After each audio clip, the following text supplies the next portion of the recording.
So I guess I'm out of the book club.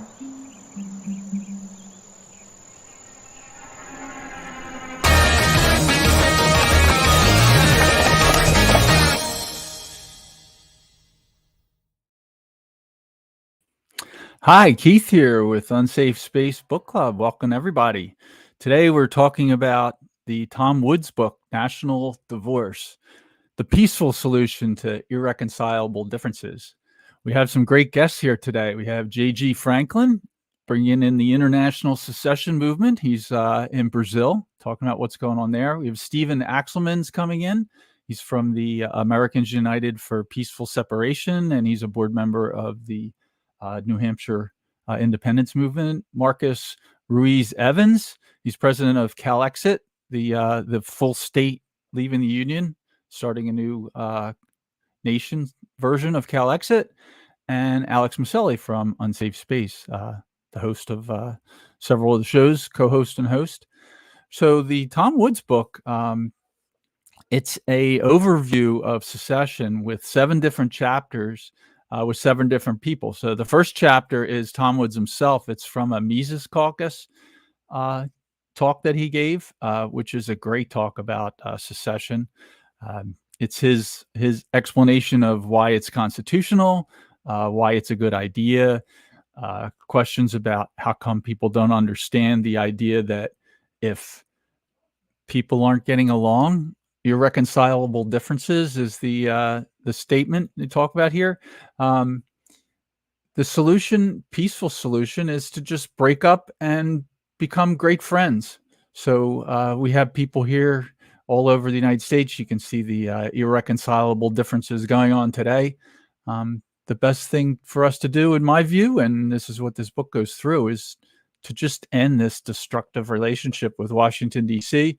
and the states that think different, govern themselves. That's really all this is. So Tom does a great view going through that in his chapter 1.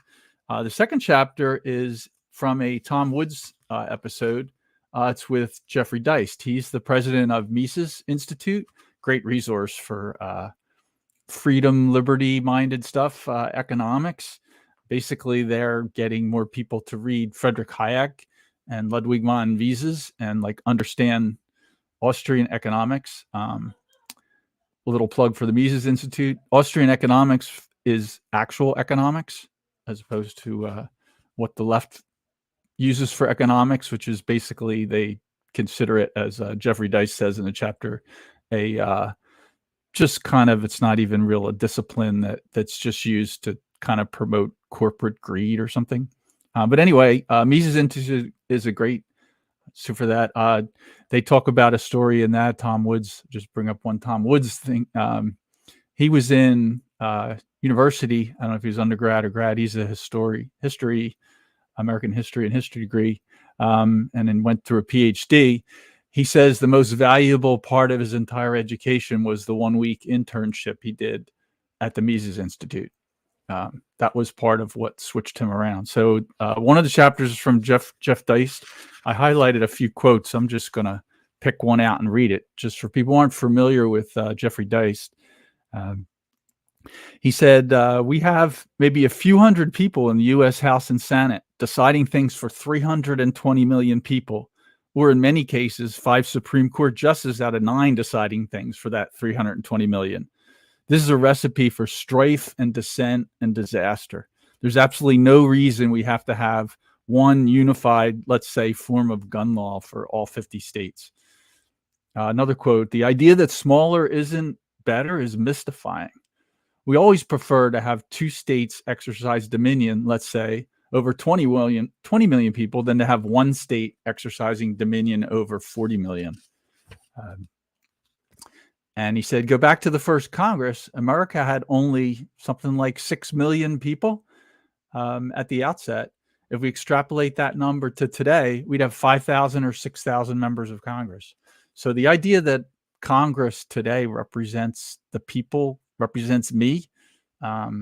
I don't know what other people's experience are, but I've tried a bunch of times to talk to my congressman who's a rhino, horrible on guns, and says he's a pro-gun guy.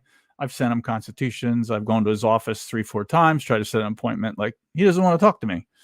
And he represents like hundreds of thousands of people. So Jeffrey Deist brings up the point that if they actually stayed with the original setup, you'd probably live within a few miles of your representative in DC, and you could go knock on his door and talk to him. The second chapter is with Brion McClannahan. And I'm going to, I eventually found all these episodes that these are based on. So as I think I said in the beginning, the book is actually transcribed and edited and condensed version of a bunch of shows, 7 different shows. The first one is the Mises Caucus. The rest, most of the rest, maybe all of the rest of them are Tom Woods shows episodes.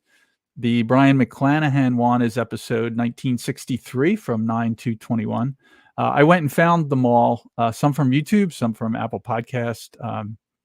And in the show notes, before we publish on the Unsafe Space website, I'll put all the links to each show. So if you want the source of these, you can go listen to them. I found it interesting to read the book and then listen to all the shows that each episode came from, and then go back and read some of the chapters again, because there's some other discussions in the shows around it. But it helped make it hit harder. Brion McClannahan, if for those who aren't familiar with him, he's a historian, former college professor, American history. He calls himself a Southern historian, if I'm using the term correctly. He's an Alabama historian. So, he's an excellent guy if you want to learn about the war for Southern independence, or the other name is the War of Northern Aggression, aka the Civil War. I don't think you ever would hear Brion McClannahan use that term for it, since it wasn't a civil war. He's great. And I'm a Florida guy, so I've learned a lot about Southern history from watching his show. He says, Tom Woods starts by asking him, let's look at secession from a practical rather than a theoretical point of view. This is a great episode because, we do have a lot of basement warriors typing about secession, talking about what did the founders really mean by this or that, which isn't hard to figure out. If you don't have a law degree, you could just read the thing and you understand it. So Brion goes through what would have to happen. This is an interesting episode just from a nuts and bolts of what would happen. So his first answer to that question, what would it look like? He says, first of all, there would have to be negotiation. This happened in 1860 when South Carolina left the Union. They sent commissioners to Washington, D.C. to try to purchase federal property, including Fort Sumter. I didn't know that. I learned that from Brion McClannahan. That isn't in your school history textbooks if you went to government school in New Jersey like me. So if we looked at it by population, Brion says, we might say the national debt is X trillion dollars. So everybody in the state has to pay $30,000 a head or something like that. They have to absorb the debt. But what if the federal property there was never purchased by the federal government to begin with? What if the property was simply given to the federal government by the state? And so would that property then be the property of the state that is seceding? Would the federal government have to purchase that property from the state? That's an interesting point. South Carolina did try to purchase Fort Sumter. And they also spent months in the beginning, before that war started, trying to get the U.S. government to leave. During that entire time, the people from that fort were wandering around Charleston, shopping and going to the bars, and nobody bothered them. It wasn't until the federal government sent a supply ship in that they started trying to chase them out. So, and the property belonged, once South Carolina left the Union, the property belonged to South Carolina. South Carolina was an independent province then. So one more quote from here from Brion. Would the federal government be willing to negotiate? That's the question. That is an interesting question. They weren't in 1860, as we all know. Brion says, that is a major obstacle, but I think one that can be overcome if you have people who are thinking logically and in the name of peace. Both of those things have to be taken together. He also talks about the state of Alabama. So that's where Brion lives. He says it has 4 million people in it today. The United States had 4 million people in 1790. That's an interesting point for people that are arguing about that you can't decentralize the United States because bigger is better, the bigger is better argument. Brian says, are you telling me that you couldn't decentralize Alabama? How about you couldn't decentralize California?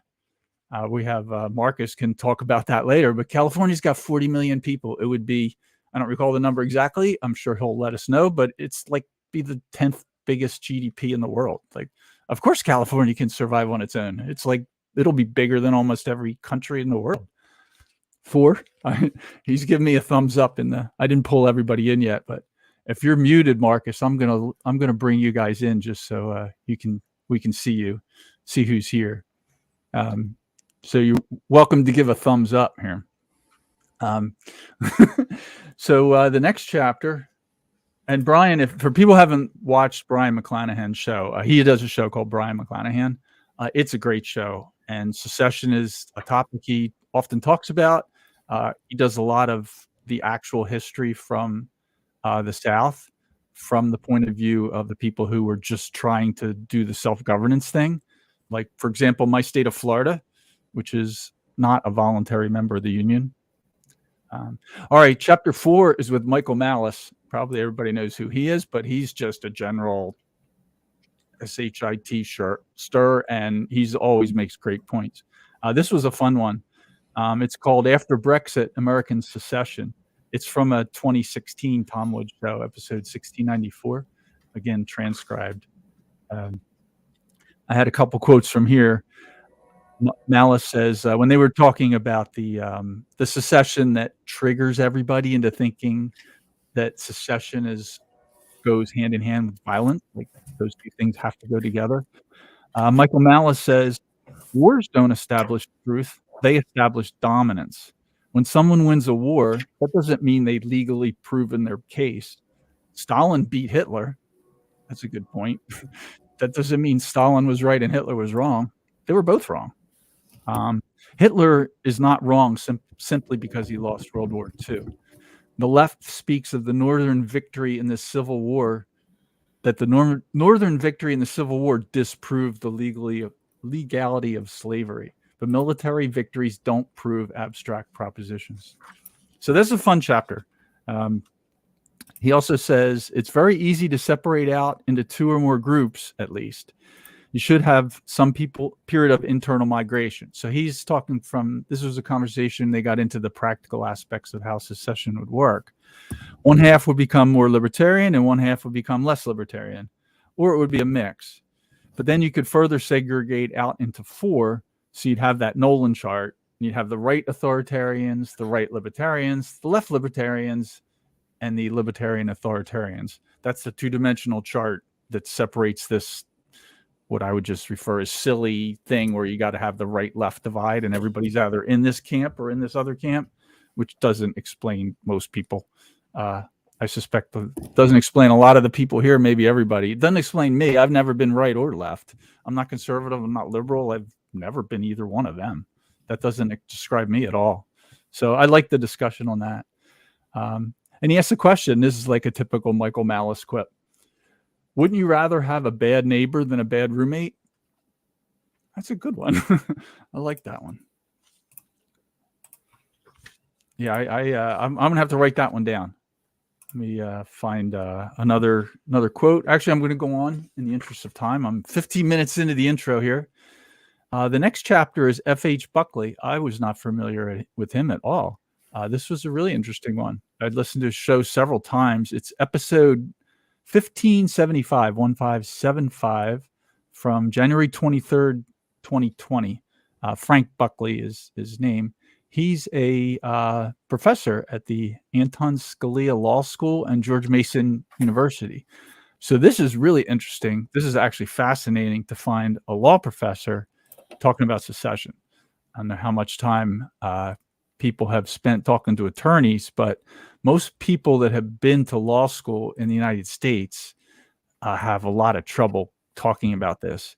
And the reason is, this isn't from the book. I'm trying to review the book, but I just want to make the point of why I said that. Most attorneys that have a law school degree have a huge burden when they talk about secession, because what they know about is constitutional law, quote unquote. They know about the court cases. So they'll bring up Texas v. White. They'll bring up states can't secede. That's what they know about. to get a law person with a law degree to just read the Constitution in English and read some of the founding documents is an uphill battle in my personal experience. So I really enjoyed this chapter, hearing about a law professor who wrote a book called American Secession. That's an interesting one. So Tom Woods starts with this. He says, the very fact that I have on the line with me a law professor who speaks with something other than contempt about the compact theory of the Union, no, dare I say, even knows what the compact theory of the Union is an astonishing thing. And then, of course, the idea of secession, especially for Americans, is toxic. It's unthinkable. So Frank Buckley says about the Constitution and writing about the compact theory. That's a theory about how the states entering the Union in 1787, 88, and 89, when they ratified the Constitution, did so as separate sovereign entities who retained the right to exit from the Union if they so desired. That made perfect sense. The ratifying convention in Virginia expressly reserved the right to exit the Union. And yet here in Virginia, when Virginia exercised that option, my city of Alexandria was occupied by federal troops. That wasn't right. Buckley goes into a couple different types of people that are against against secession, and he starts with two groups. Conservative. This does a nice job of describing a lot of conservatives. It's not all. I don't even know if it's most, but you definitely see these even in liberty groups.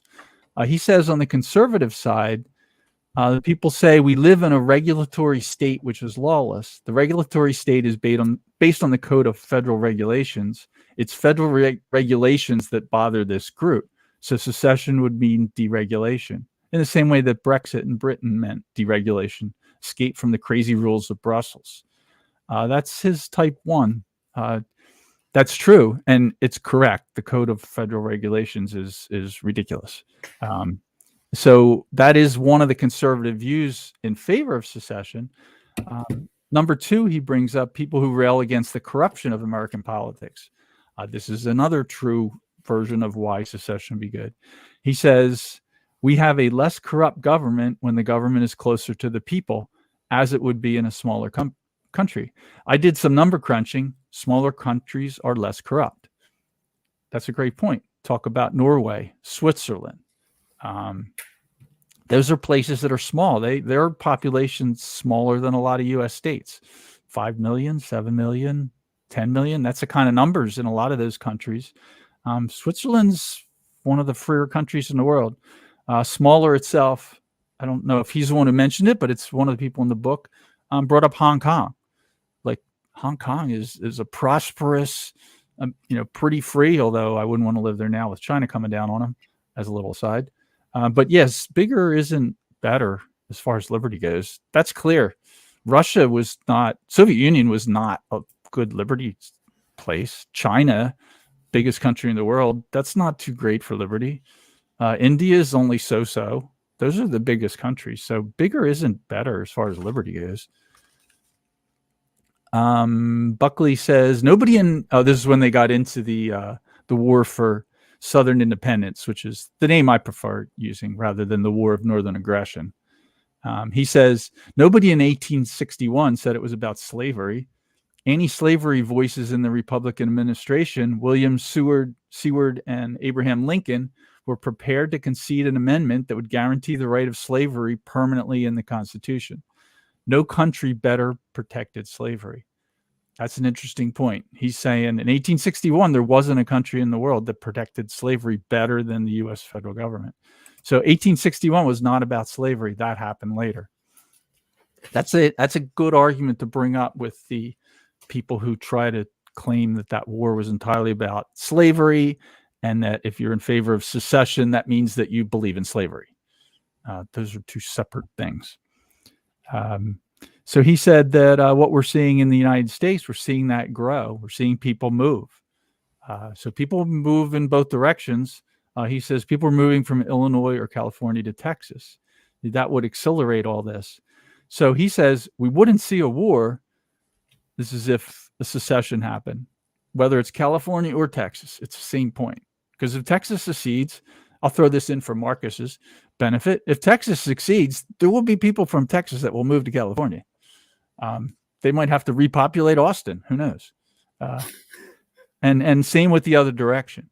I personally think there'll be more people will go from California to Texas than the other way if they both seceded, but I don't have numbers on it, so I'm not even sure. But anyway, what Frank Buckley says is we wouldn't see a war, but the U-Haul company would make out like bandits. It's a good one. That's probably true. Yeah, I moved here. One brief thing since I already started on it. I'm trying to review the book, not say what my thoughts are, but yeah, I moved here from the Democratic People's Republic of New Jersey about 7 years ago. And when I moved, yeah, I think Marcus got that reference. When I moved, I did check U-Haul rates. I didn't actually use a U-Haul. I had help with people with their own vehicles, but the U-Haul ratio between New Jersey and Florida is somewhere in the neighborhood of 3.5 to 1. California is about the same to Texas. I looked that up for somebody that was moving to Texas. The U-Haul ratio is an interesting measurement, and I'm saying this because he brought it up in this chapter about the U-Haul making like bandits. U-Haul has to pay people to like fly to Florida and drive U-Haul trucks back to New Jersey. Like that's a problem because the U-Haul ratio is 3.5 to 1. So to rent a decent sized truck to move from New Jersey to Florida might cost like $3,000. To rent a truck to move from Florida to New Jersey might be like $600-800. Like they're happy to have you bring a truck back to New Jersey. They practically pay you for it. Anyway, the next chapter is Daniel Miller, the great Daniel Miller. I have his book here. Another good reference. Texit. This is an excellent book. We should post the link for this one in because this was a former book club selection about a year ago in Unsafe Space. So we'll post that in the show notes too on the website. Daniel Miller, his book is called Texas, the Case for Texas Secession. This is from episode 1967, September 8th, 2021 of the Tom Woods Show from his podcast. Tom Woods starts this chapter out by saying that there's never been a better potential to at least get people to listen to the idea of secession. As a question, he's asking about in our lifetime. Would you agree with that? Daniel Miller says, from my point of view, it's an inevitability. If we look at the period after World War II, there were about 54 recognized sovereign countries around the world. By the end of the 20th century, there were 192. What we're experiencing is an international geopolitical trend whereby people simply want the right to govern themselves. And it's happening every day. It's a great point. He's not saying that, well, when is it going to happen? He's saying it is happening. Just look around. It is a worldwide trend. He says he talks about like Texas leaving.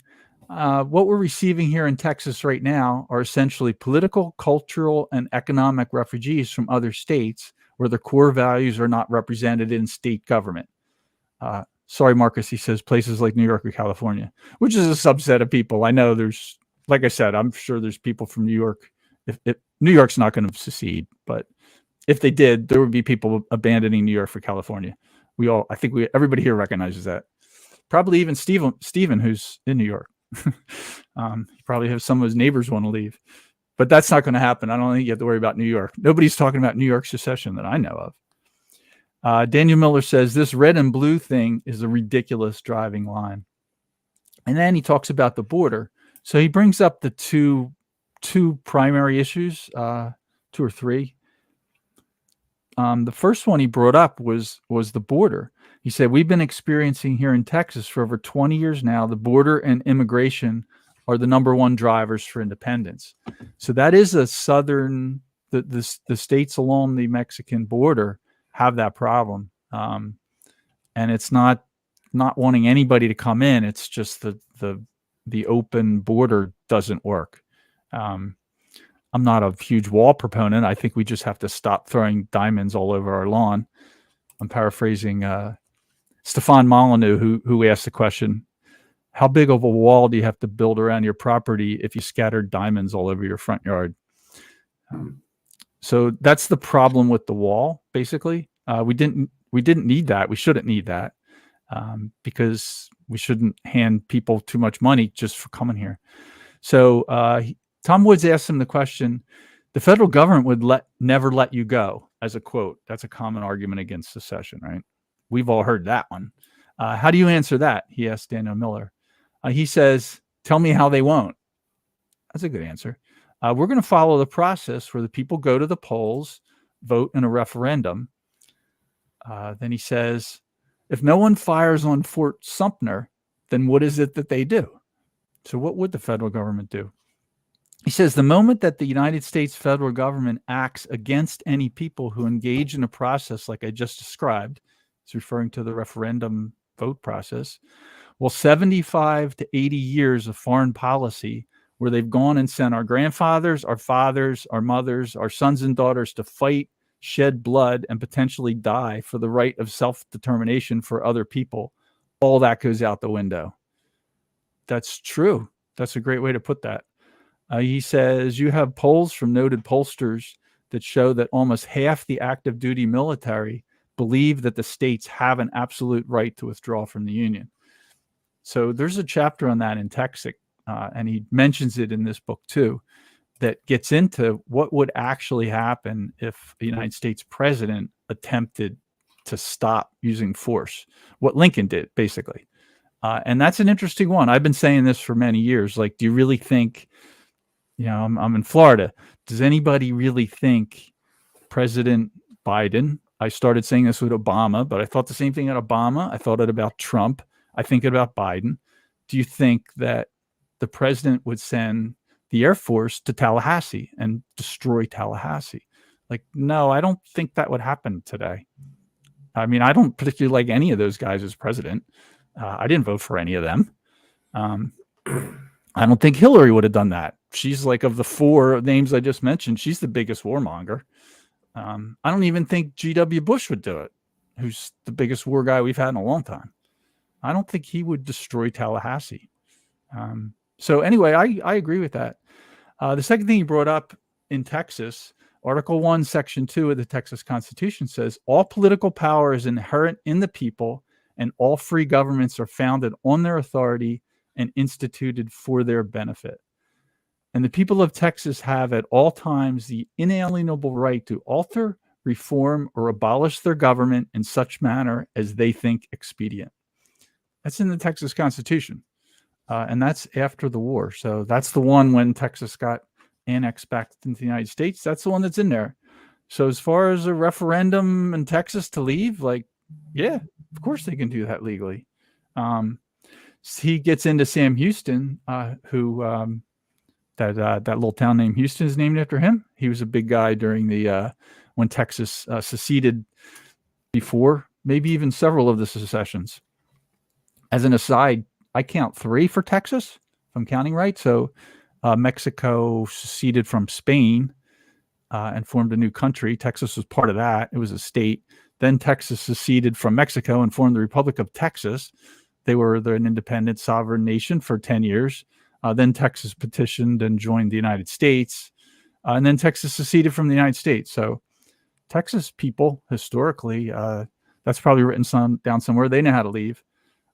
He just says, Sam Houston said, if Texas came into the Union via referendum, if we exit, that needs to be put to a vote of the people as well. You're saying the state legislature can't make that call, right? Your representatives that you send to your state capital, they can propose it, discuss it, approve it, but it's got to go to referendum. And we see that in other places. Maybe Stephen can talk about the New Hampshire one that was in the state, went to the floor. They discussed it and voted on it this year. There are states that are moving closer to that. Texas may have one soon too, where they actually make a constitutional amendment to go to referendum. He says, as long as the question is clearly put to a vote of the people of Texas and the people made the decision to Texit, then we're on solid ground. He talks a bit about the money. I don't think I mentioned that. Several of the people in the book bring it up, but Daniel said, our side is pretty straightforward. Right now, we know that the backs of Texas taxpayers are being broken by the enormous tax burden foisted on us by Washington, D.C. They're stealing from our pockets. They're taking about 40% of our take-home pay that we never will see again. We're overpaying anywhere from 103 billion to 160 billion annually into the federal system. I'm going to end my overview on Daniel Miller with a great point that he makes in the book. And here in this chapter, on page 67, our case to the people of Texas. If you imagine for a moment that Texas, or frankly any state, was currently in a self-governing, independent nation in every aspect of the word. We had our own monetary system, control of our own immigration and border policy, our own military, our own defense policy, our own passports, even had our own Olympic team. And instead of talking about Texit, we were talking about whether or not our self-governing independent nation should join the United States. Knowing what we know about those 180,000 pages of federal laws, rules and regulations, and the 2.5 million unelected bureaucrats and everything, knowing what we know about the federal government, would you vote to join the union today? That's a damn good question. I think I'd be a no on that. See some head nods here. And then chapter 7 is the last one, and then I'm going to turn it over to the rest of the folks here. This is with somebody else I was not familiar with at all, Kirkpatrick Sale. It's called A Progressive for Secession. Maybe Marcus can talk about this later. You nodded your head. So yeah, I didn't even know the name. So this is from episode 261 from the Tom Woods Show. It's October 2014 was the recording. It was published in November 2014. This is the hardest one to find. This is a long time ago. And it's really interesting. I did finally find it, and I'm going to post it in the show notes on the tomwoods.com website. If you go way back, he's got MP3 downloads of old episodes. So this is going back to Tom Woods Show 2014. It's episode 261. It was interesting because I haven't seen any Tom Woods shows from that. I didn't know who he was then. Probably a lot of us didn't. Tom Woods, if you know, he passed show 2000 recently.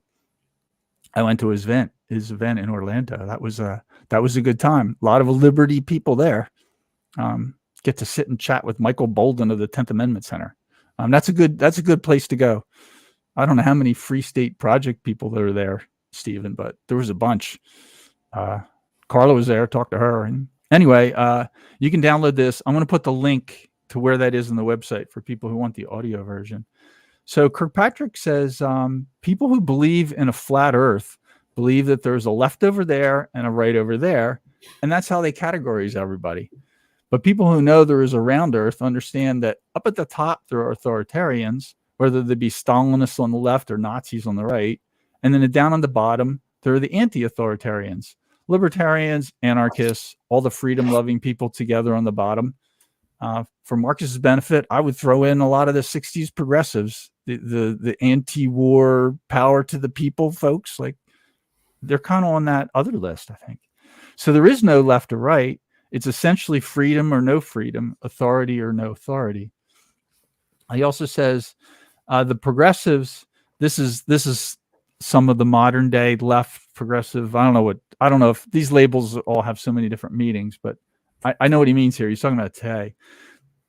Those progressives have never met a government they didn't like, never met a large government that they didn't like. They brought on the crisis that we face today. That's a good one. And this is from a progressive left 60s guy. When Tom Woods asked him, I don't know if I have this highlighted, but Tom Woods asked him about progressivism, like, because he argues like, well, secession is a progressive thing. He brings up power to the people. Remember that? What happened to that? I don't think progressives believe that anymore. The mainstream Washington, D.C.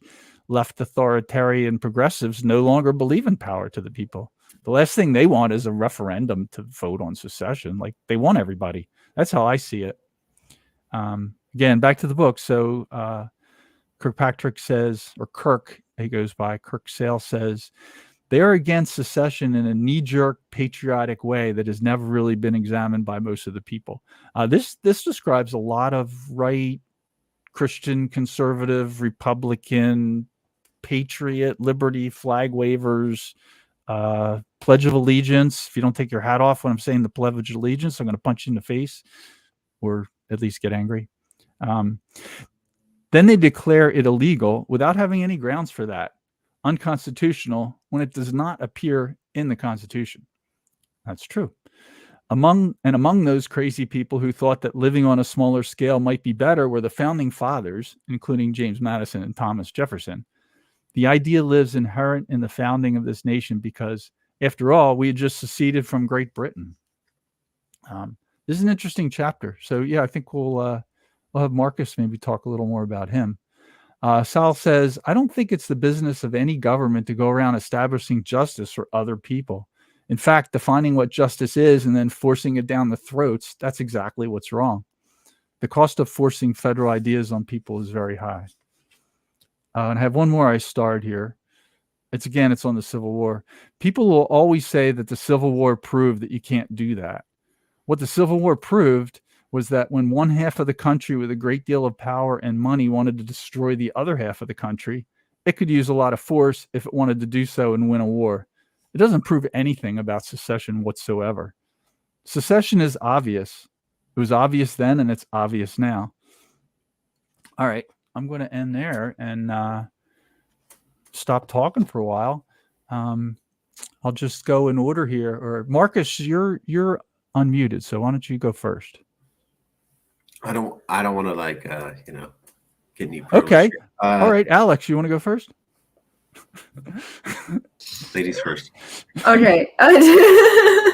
Well, like this, I was part of the Texit book club, so this wasn't my first time reading about secession and everything. And my issue always is that if I look at it like a relationship, like an interpersonal relationship, if one partner in that relationship says, I don't want to be part of this relationship anymore, and the other person says, no, you can't do that, we all know that's wrong.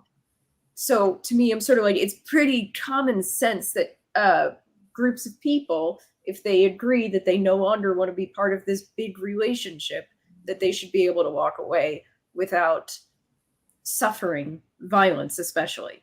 Now, when it comes to referendum on that, I think, honestly, I think that states should be regularly asking their citizens, do you want to remain part of this relationship? I think that should be part of the election cycle, honestly, is that should be on the ballot on a regular basis for everyone. Because you don't know that 20 years down the line, the majority of people aren't going to change their minds. So I definitely, and also that would make it more like something people actually think about, as opposed to just automatically, we're part of this relationship. Leaving it off the ballot all the time makes it part of this status quo bias in most people's minds. Whereas if you put it on there, they would at least think about it a little bit, and that would be better. Now, when it comes to actually leaving, I'm not worried about violence, actual force. What I am worried about is the three-letter agencies doing some underhanded economic moves to sabotage people, or even social moves to sabotage people trying to leave. That's my actual worry. I'm not worried about actual violence.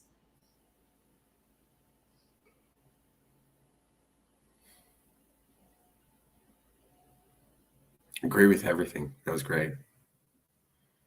Especially the last part. Yeah, no, I think that was fantastic. That was a perfect summary. I think and it's very interesting how what you said initially, Alex, is very important in the sense of if politics is downstream from culture, then that should be part of the civic education. I mean, that should just be common sense. I mean, common sense, sadly, is not common at all. Sadly, it's not, no. Unfortunately, common sense is far too uncommon. Well, and here's another thing about this idea of having, been listening to Liberty Classroom and, learning a lot of stuff from Brion McClannahan and Tom Woods and so many other good people. This idea of the one thing that separates us from all other animals is reason, our ability to reason.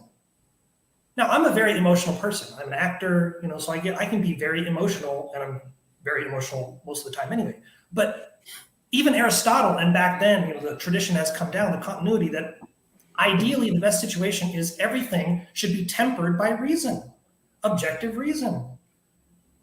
And objective reason is absolutely consistent with the principles of liberty, with all the best parts of any religion, right? I mean, there's no conflict here. I don't see why people get so that if you really think from the true rational, the most rational foundation of everything, whether it's liberty, this is why I could replace the word God with liberty. For me, it's the same thing. It's just a word, right? If you truly understand the principles behind it. Right? And that all goes back to civic education and this idea of, look, I'm personal responsibility. I'm responsible for myself. Right? I don't want to be, and I don't want anybody to be responsible for me.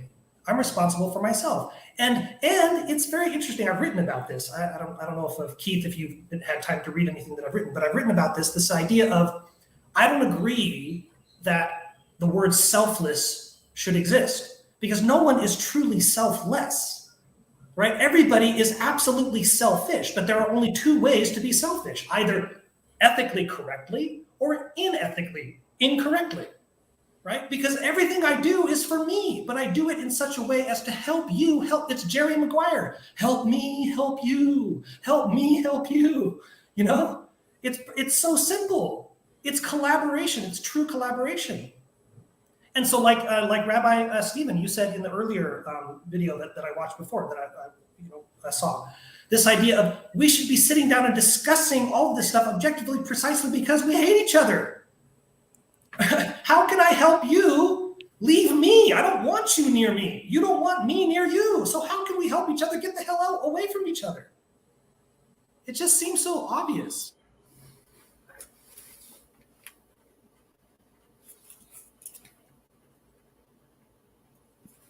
It's obvious to people who are thinking peace. Seems like it should be. I don't know if it's obvious to all people, but that's how I look at it. Like, it seems obvious. Well, and you mentioned a good point. It's obvious to people who are thinking. Most people don't think. I didn't need to qualify. They just feel. Everything is feelings. Oh, I believe my truth. No, there's only truth.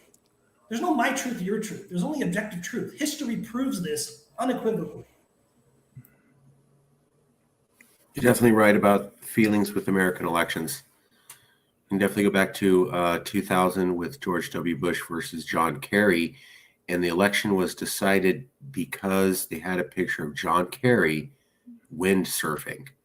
And Americans felt that doesn't reflect the real president. So that was how they got over the, I mean, that's not an exaggeration. You can go back historical fact and look at that campaign. Well, so, I mean, it was all emotion. Exactly. And it's a similar thing. There was another guy, Dean somebody, I forget his name. Do you remember him? And everybody seemed, not everybody, but a lot of people seemed to be supporting him until all of a sudden he was at a rally and all he did was, woohoo! And suddenly his reputation was in the tank. Why? What's the objective reasoning behind that? There is none. Yeah. England's not much better. We are pretty bad here in America, but I remember in England, they had a prime minister selection, and it came down to, they had a picture of one of the prime ministers shoving a sandwich in his mouth in an inartful manner. And that was, oh no, can't vote for him. He's out. We're going with Cameron. So it's the U.S. is pretty bad. It's not just alone. I also wanted to say, Alex, it's the world for sure. It's the world. I'm here in Brazil, and it's the same stupidity, the same hypocrisy. And it's definitely an issue. It's definitely an issue. I also want to say, Alex, I love what you said about, a divorce. We know that it's wrong. That's something that we have gone to with CalExit from the very beginning. Back 2017, 2018, we had a picture of a heart that was broken. And then on one side, we put California. On the other side, we put the USA. And we said, divorce due to irreconcilable differences. That was one of our largest campaign messagings ever. People get it. They immediately get the analogy you're talking about, Alex. And they get it in a way that go, yeah, that is just wrong. Like, I don't need to think about the political ramifications. I don't need to understand international law going back to World War II. I just know that doesn't feel right to be able to tell somebody, I get to abuse you and you can never leave me.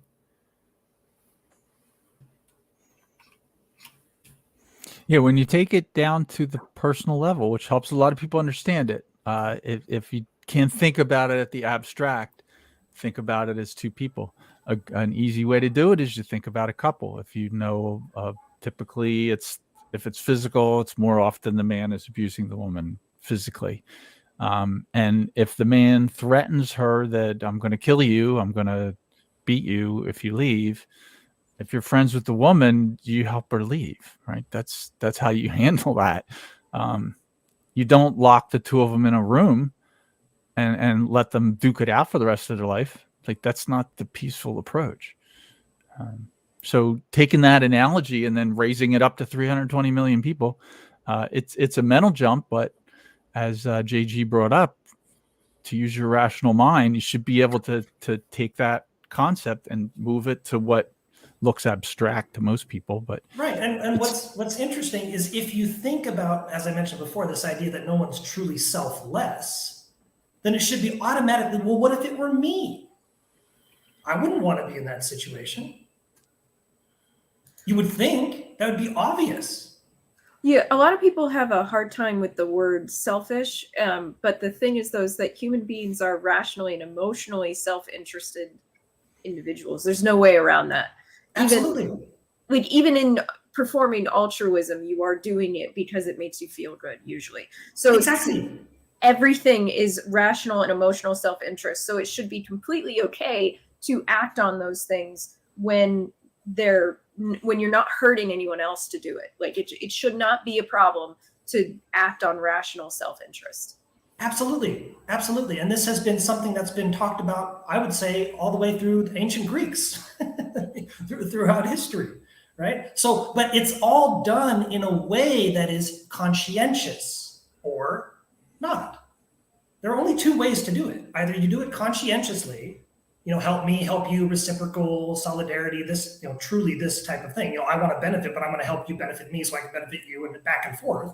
Or you don't, or it's oppressive. That's why I learned the phrases in this this PDF that I got from TomWoods.com, the Voluntarist Handbook. I forget who the author is of that, but he just put down like 300 essays from hundreds of different people. And he talked about I forget which essay, talked about the terms voluntarist and coercivist. That's it. There are only two possibilities.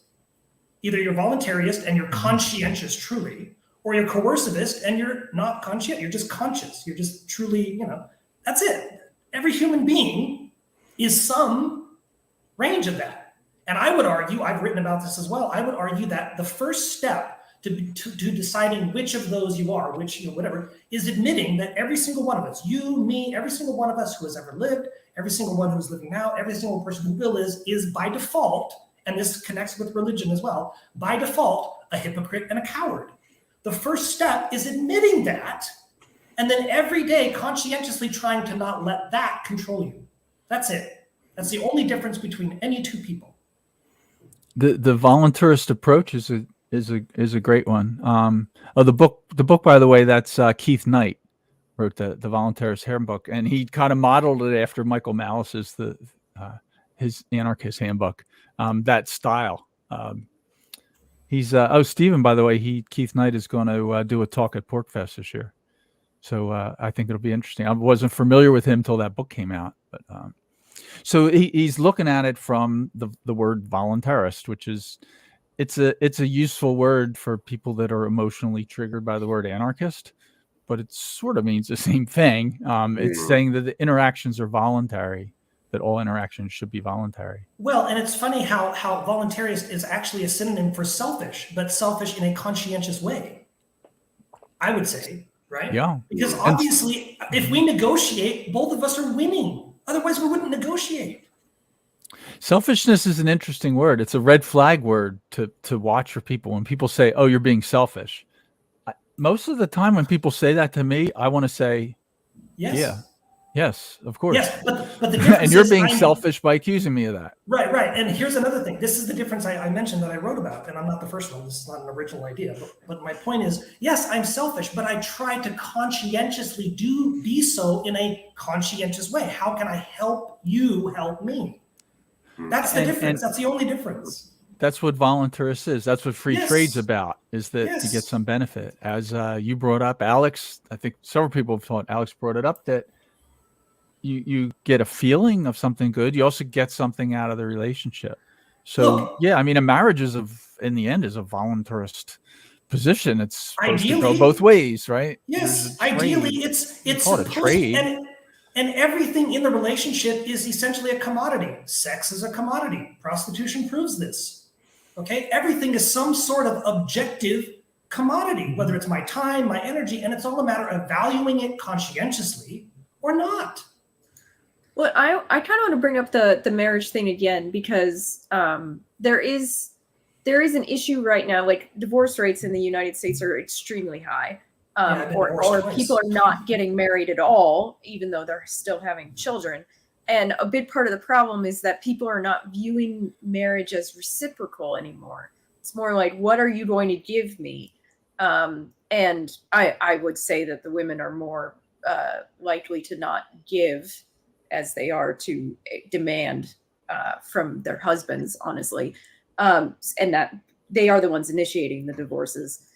So I feel like that's the problem, is that a lot of people think that, oh, you have to give me stuff. And it's like, no, it does have to be reciprocal. If it's not reciprocal, then it's not working. And for some reason, a lot of Americans treat the federal government like their abusive spouse who has beaten them down. And it's like that, like, what? Grow a backbone and leave this abusive spouse is my thought. And I think it's important. I don't want to do too much pop culture, but it doesn't have to be one side's the abuser and the other side's just being abused all the time and it's one-sided. I mean, certainly that's easy for analogy for our purposes, but just to take an example, I think everybody watched the Johnny Depp Amber Heard thing. Those people beat the hell out of each other. I mean, that was just a toxic, not productive relationship. And so you don't necessarily have like a clear, this one's all bad, this one's all good, but it's still the same conclusion. That relationship did not work for either one of them. It wasn't healthy for either one of them. And the more that they were in contact with each other, the more they kept spiraling down into this toxic situation. A lot of times with secession, they look for something extreme, like, did the larger government try to kill off your ethnic group? And I don't think we have to always go that extreme. I think we can go to where we just don't get along or function very well. It's not really a relationship based upon trust. We don't trust each other. We don't have the same values, and we occasionally pick at each other. Why do we have to stay in that unhappy, although less than physically abusive marriage either? I think we've seen that these toxic relationships are not productive for anyone, and that the separation is healthy for both parties. Well, look at the same thing here with divorce and secession. Thank you, bro. In America, and we do not have unity in America. That's what people ask me all the time. You've been with CalExit. Why are you still with it? It hasn't happened. You've been doing this for 10 years. And I say, the reason I have quit after 10 years is it gets better every year. We were promised that America's going to realize Trump's bad. Everybody's going to come out of it. They're all going to apologize. And Joe Biden is going to bring everybody together with the, quote, calming moment. Remember, go back a few years. Go back 2 years. This is what they were saying before the election. You know, Trump versus, oh, we're going to get rid of Trump. People are going to realize they made a mistake. He's not the real America. They'll kind of come to their senses. Everybody's going to get unified. Republicans are going to work with Joe Biden. There'll be a national calm. 2 years later, all that didn't happen. And that was the decent America, the soul of the nation, who was going to save us. And it all failed. And there is no backup plan. There is no politician in the wings going, well, I'll be the second unifier Joe Biden. No one's talking like that. My favorite example is you look at the abortion debate. And I kept reading a bunch of liberal articles. I'm a progressive. I'll call myself a liberal. And they said, we liberals need to get out there and convince these other people who aren't for our take on abortion that they need to support us. And we just need to form a coalition, and then we can get abortion rights back. And I go, great. Hey, liberals, I'm a liberal. I know a bunch of conservatives who love guns, love Jesus, think the woman's place is more in the kitchen, and they like a 1950s traditional role, and they're not big on immigration or speaking foreign languages, but they do believe in a woman's right to choose. Are you ready to work with them and form a coalition like you just said? Hell no, I don't want to touch those people at all. I thought you just said abortion was the number one issue and forming a coalition was the number one issue. Yeah, but not with those people. It turns out it's not. Years later, how are we going to bring this together? If I'm wrong, somebody correct me.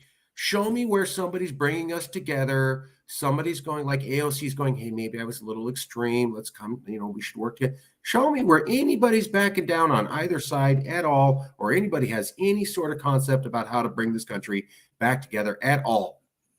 I'm not convinced that the people that they're putting in the White House, that the Americans have put in the White House, are even trying. They say they're not. They're but not. They're, it's a uniparty. They're not doing shit. It's a uniparty. They're going back and forth. So it's these two things. It's a whack-a-mole thing. Like, okay, the Republicans are bad. The Republicans are really bad on this, and this. We better get rid of them and put the Democrats in. Okay. The Democrats, they're really bad on this, and this. You better bang them down. Let's get the Republicans in. Like, the problem is, it's just those two things. It's the same thing here in Brazil. In the United States, you have Republican, Democrat. Here you have like 35 parties, and they're all the same freaking thing. 35 are the same? Yes. It's insane. It's literally insane. It's the same BS. It's the same BS. Lula, Bolsonaro, they're both morons. They're both clowns. Now, Bolsonaro is less stupid, less of an idiot, less of a dictator, okay, but I don't want less. I don't want it at all. Don't really want people voting for the least worst. Yes, what we're usually faced with. Why do we have to choose this lesser of two evils? They're both evil. Does nobody get that concept? They're both evil. So I want to ask Stephen a question. I think he's been raising his hand. So you're muted, Stephen. I don't know if you've. Okay. So yeah, what's your take on this book? And for people who are not familiar, I'll just say Stephen is the founder, president, maybe, of Americans United for Peaceful Separation. So he's bringing together all these different the groups, which is a really interesting perspective, and that's a new one. And it's awesome to have somebody from Brazil's secession movement here. Like, let's expand this internationally. We all know about Brexit, Scotland trying to leave. Crimea is a big one now, and the Donbass region. We see the whole Eastern Bloc countries seceding. I mentioned Namibia seceding from South Africa when Nelson Mandela and the ANC took over. Like, there's secessions going over all over the world. It's not just the United States. Well, and I disagree with people. I disagree with people when they say, "Oh no, you're American, I'm Brazilian." No, we're both Americans. I'm North American. You're South American. Okay, this is so stupid. Why do we differentiate this? I'm Washingtonian, if you want to get all correct, right? So I'm Washington State. Yeah. So Stephen, you got the floor. Yeah, I just want to make a couple of comments. I want to go back to Alex and her abusive relationship, because what has to be emphasized so much about that is when you counsel the woman to leave and she says, but I can't. Nobody stops with that. So what? Therefore, I should stay and be beaten up? No, you have to leave to save your life. All of these chapters and books about how we're going to do it to me are a total waste of time. You have to leave or you're going to be dead. Now we will deal with it. And I have this argument many times, but you have to leave. That's the given. So I just want to emphasize, I totally agree with Alex on that. Alex, I love your idea about what I'm just going to call a sunset clause, which you're calling every few years, put it on the ballot. I love that idea. I disagree with how Texit words it, but I'll leave that for the moment. I want to address this selfishness issue since we're a book club. First time I've been invited to a book club. Anybody who has not yet read Dale Carnegie, How to Win Friends and Influence People, stop what you're doing right now and read it. He's the one who addresses how do you deal with the innate selfishness and self-interest of other people and get what you want, which gets me back to several other points, and then I'll give you back the floor. I don't understand why anybody writes a book talking about the right for independence. It's all there in 3 words, Declaration of Independence. I don't recall them writing a book about it. I recall them saying it's a God-given right to leave. One quote that I don't think you mentioned from the book, which I loved, since obviously it agrees with me, which is why I love it. I believe he's quoting John Quincy Adams. Far better will it be for the people of the disunited states to part in friendship from each other than to be held together by constraint. So Marcus, my dear friend, colleague, and brother from another mother, who said, who's trying to bring us together? Americans united for peaceful separation. That's exactly that quote. I'm trying to bring you together so that we can peacefully divorce and continue to love each other, rather than the second quote, and I don't remember who said this in the book, it's pointless and stupid and evil to try to force them to live under the same set of rules together. So that's basically what I want to say. I'll give you back the floor.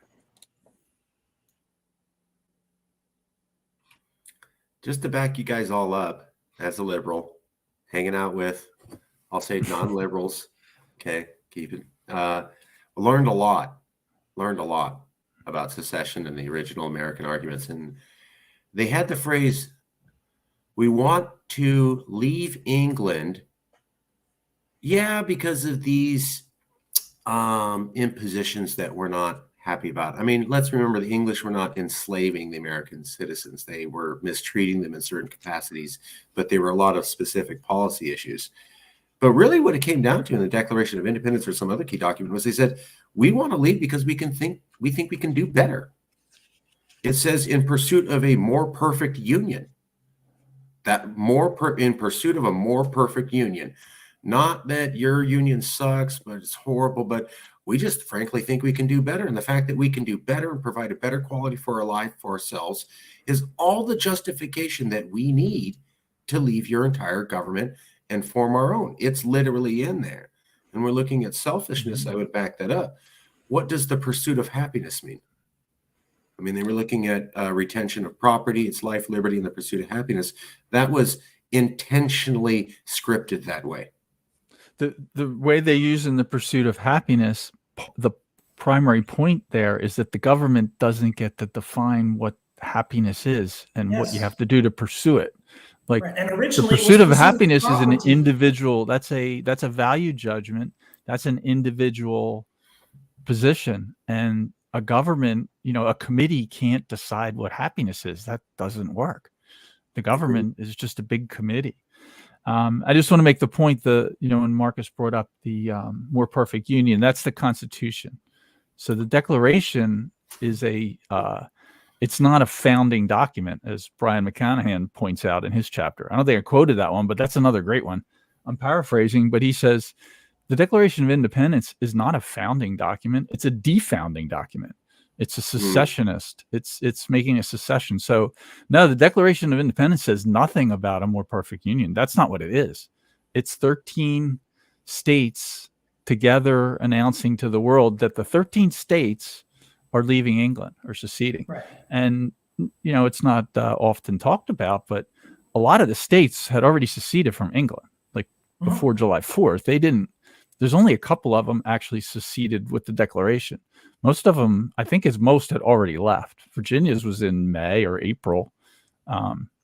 They became 13 independent sovereign nations, and they listed their grievances, as Marcus brought up. There's 27 grievances. They are announcing to the world why they're leaving. Somebody in chat, there's been a lot of discussion about Scotland. Scotland has been trying to secede from the UK since before the EU, right? Long decades and decades.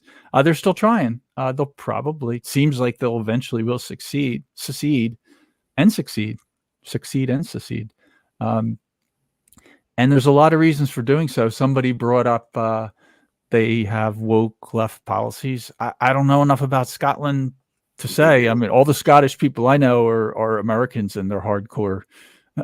I guess their ancestors came here for the reasons that America was founded. So they're not the woke. I don't know the woke Scottish type, even though they do walk around in skirts. I'll leave that aside for now. The Scotland, whether it's the woke policies or some other policy, that's still a reason to secede. Somebody had noted in chat that the EU doesn't want Scotland. I didn't know that. That'd be interesting to look into. I don't know if that's true or they just said that. I forget who said it, but it doesn't matter because if the EU does or doesn't want them, if the EU doesn't want it, overall, it's probably some do, some won't, like everything else. That's better because when Scotland announces they're leaving they're leaving the UK, they're leaving the state of England, they announce it to the world, just like the Declaration of Independence does. As it says, I have my little handy copy here. Indecent respect to the opinions of mankind requires that they should declare the causes which impel them to the separation. That's a great line. While I have this out, I'll just read one more quote, which helps people understand what the Declaration of Independence is. It says that whenever any form of government becomes destructive of these ends, it is the right of the people to alter or to abolish it, and to institute new government, laying its foundations on such principles and organizing its powers in such form as to them shall seem the most likely to affect their safety and happiness. That's basically what they talk about when they say rights, that the reason governments are formed is to secure rights, and the only legitimate government is there to secure individual rights. That's the only legitimate government there is. And if that's not what the government is doing, then the people have the right to alter or abolish it. That's why Brion McClannahan, in a one sentence thing, he says it's a defounding document. It's true. I present the argument often, I'm curious what other people would say to this, that people that are, and it's to patriots, conservative, Republican, Christian patriot types, you would have been on the king's side in 1776. Like everything you're saying tells me you would have been thinking about moving to Nova Scotia or the Bahamas or back to London. Like you're on the king's side. Back the blue, Pledge of Allegiance, Union forever, better together, the whole thing. That's not Thomas Jefferson's point. Somebody brought it up, I forget who in the book, but it brings up like Thomas Jefferson thought of this in a completely utilitarian manner. Like, yeah, let's start a union. We'll have a constitution. Was the Articles of Confederation during the war, then the Constitution, and we'll see how this works out. If it doesn't work out, we'll do something different. Maybe we really should be three. There was a lot of talk in the 1780s and 90s when they were ratifying, the whole ratifying conventions, that this might not work. We're going to try this 13 thing. And if this doesn't work, we could easily probably two or maybe three. There's a lot of talk about two. There's a lot of talk in the late 1700s, early 1800s about New England leaving. They almost did in the War of 1812. They wanted to go back to, there were states, Massachusetts, I think, they were talking about going back to being a member of the UK, joining back in with England. It almost happened. There was referendums going on. It could have happened in like 1812. 1812. So anyway, I want to just bring up that point, and it's in the book in a couple places. People bring it up. The Declaration of Independence is the 13 states. And I'll end that with a quote from the end that I always like to bring up. They talk about separating from the state of Great Britain. So they say these united colonies are and of right ought to be free and independent states. That's plural, 13. They talk about them, and that they are absolved from all allegiance to the British crown, and that all political connection between them is the word, and the state of Great Britain. So the word state in the Constitution, in the Declaration of Independence, England's a state, France is a state, Virginia's a state, South Carolina's a state. There's no distinguishing between that. We still call the State Department the State Department. It's the Department of State. And the Treaty of Paris is 13 separate treaties. When the war ended, there was 13 separate independent sovereign nations had an agreement with the state of England to end the war. So I'll leave it with that when we talk about the Declaration of Independence. This really is the whole point of this secession thing. So yeah, I'm curious what other people say about the concept that a lot of people that are against secession, they would have been on the side of the king in 1791. That's a great point. If I may, one of my favorite Jefferson quotes was the one where he said, there should be a Pacific Republic separate from America. He wrote that, I believe, after he was president. And what he said was that if America ever gets to the Pacific coast, it would be too large to be governable, and that it would be better that the people on the Pacific coast break off from America and form a separate government from America that could be called a Pacific Republic. They would not be Americans, but they would share kinship. So Jefferson himself was talking about how the Pacific should not be part of America, and it should secede and form a separate union in there. I also wanted to point out that with this book, with Tom Woods, my special message, Keith, I wanted to say thank you for letting me come on the show. I appreciate it. We are the liberals in the discussion on the secession space here in America. Thank you so much for having us on. This book by Tom Woods, a lot of the people talk about Calexit and have endorsed it. So I'm not sure if they're in the book exactly, but you mentioned Michael Bolden. I've met Michael Bolden personally. I did an interview with him on video. He endorsed Calexit.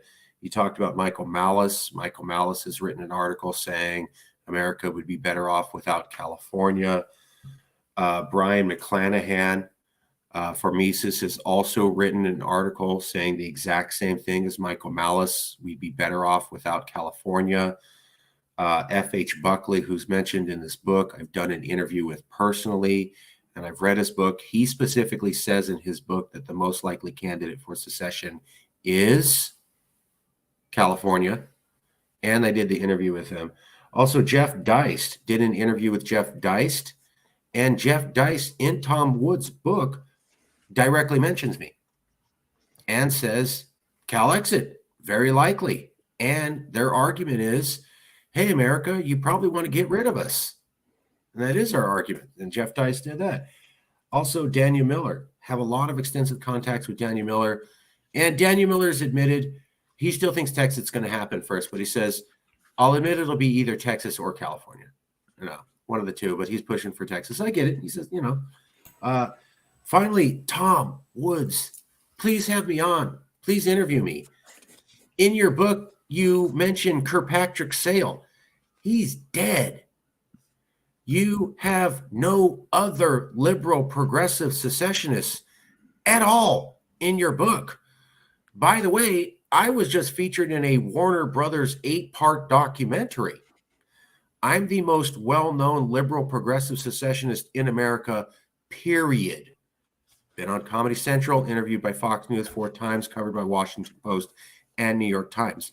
There is no other liberal progressive secessionist in America anywhere close to my recognition. And I noticed the last guy you interviewed is dead. So maybe interview a living liberal secessionist and have that in your book. By the way, I've tried to reach out to you a couple times.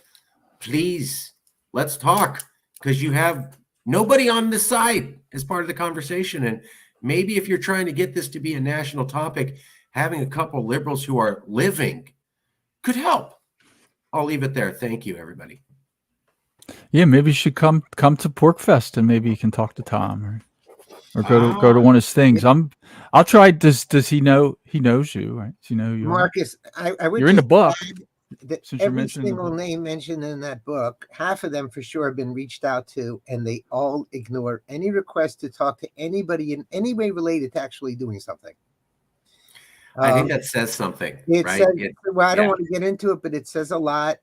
I guess I'm representing New Hampshire here. New Hampshire had the hearing, I think it was last March, on the constitutional amendment to get a referendum for secession. There were 13 very brave state representatives of New Hampshire who voted for it. Lots of hullabaloo. but I didn't see anybody, not Tom Woods, not Michael Malice, et cetera, et cetera, et cetera, at that hearing.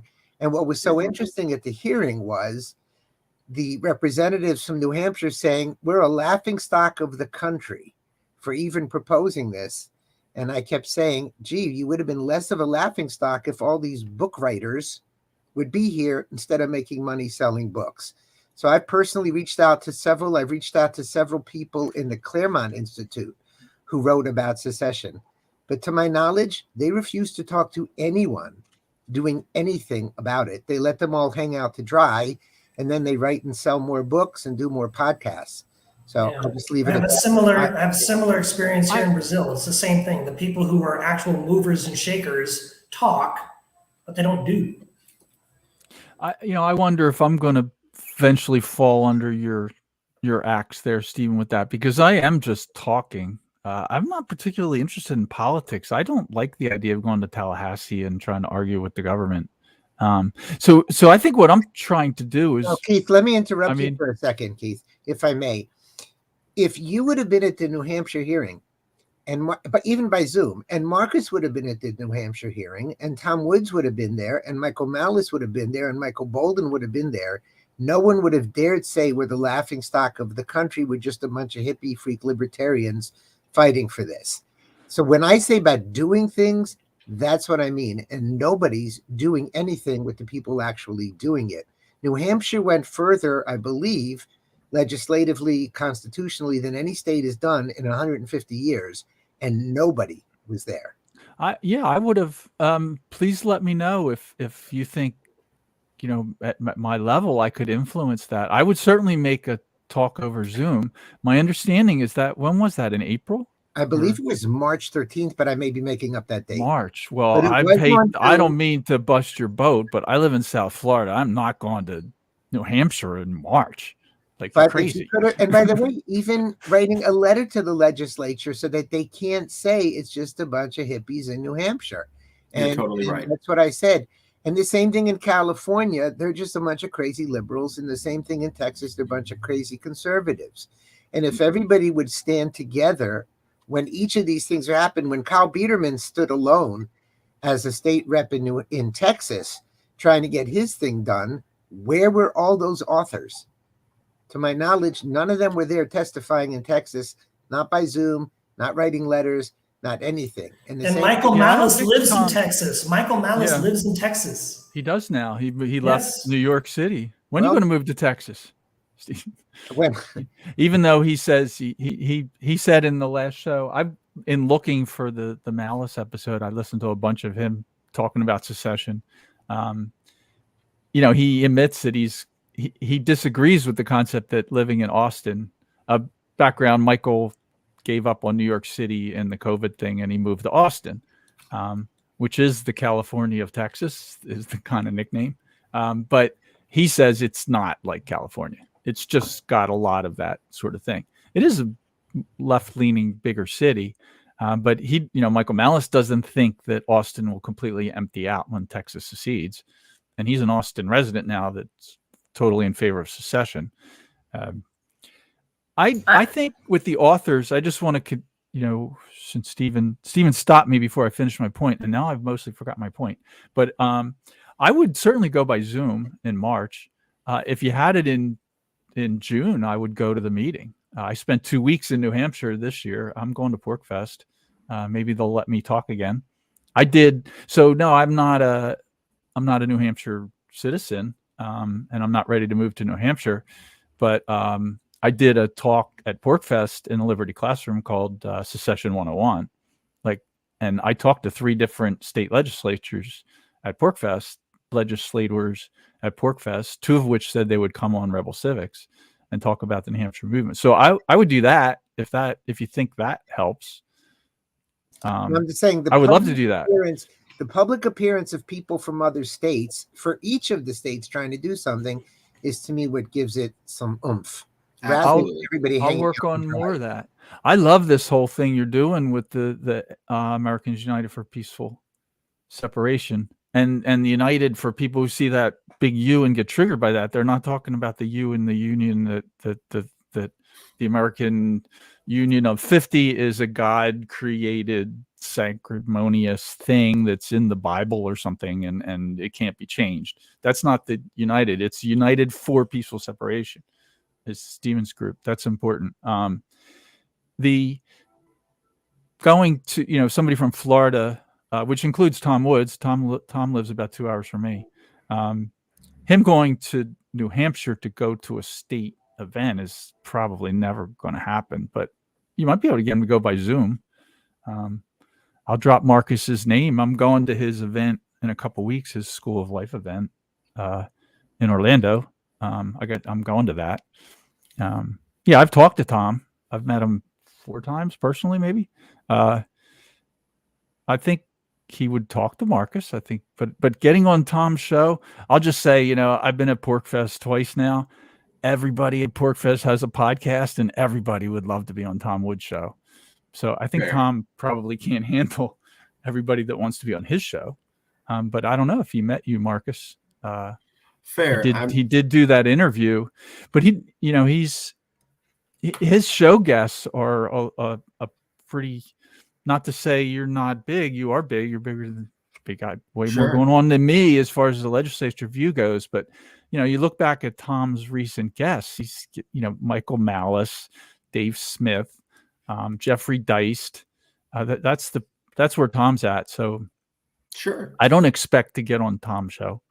Well, that's kind of a problem right now about internet podcasts in general, is that everyone wants to get a bigger get than they are. They don't want to help anyone with a leg up, unfortunately. And it's like, no, we all should be helping someone with a leg up, honestly, because it's that will trickle up for everyone.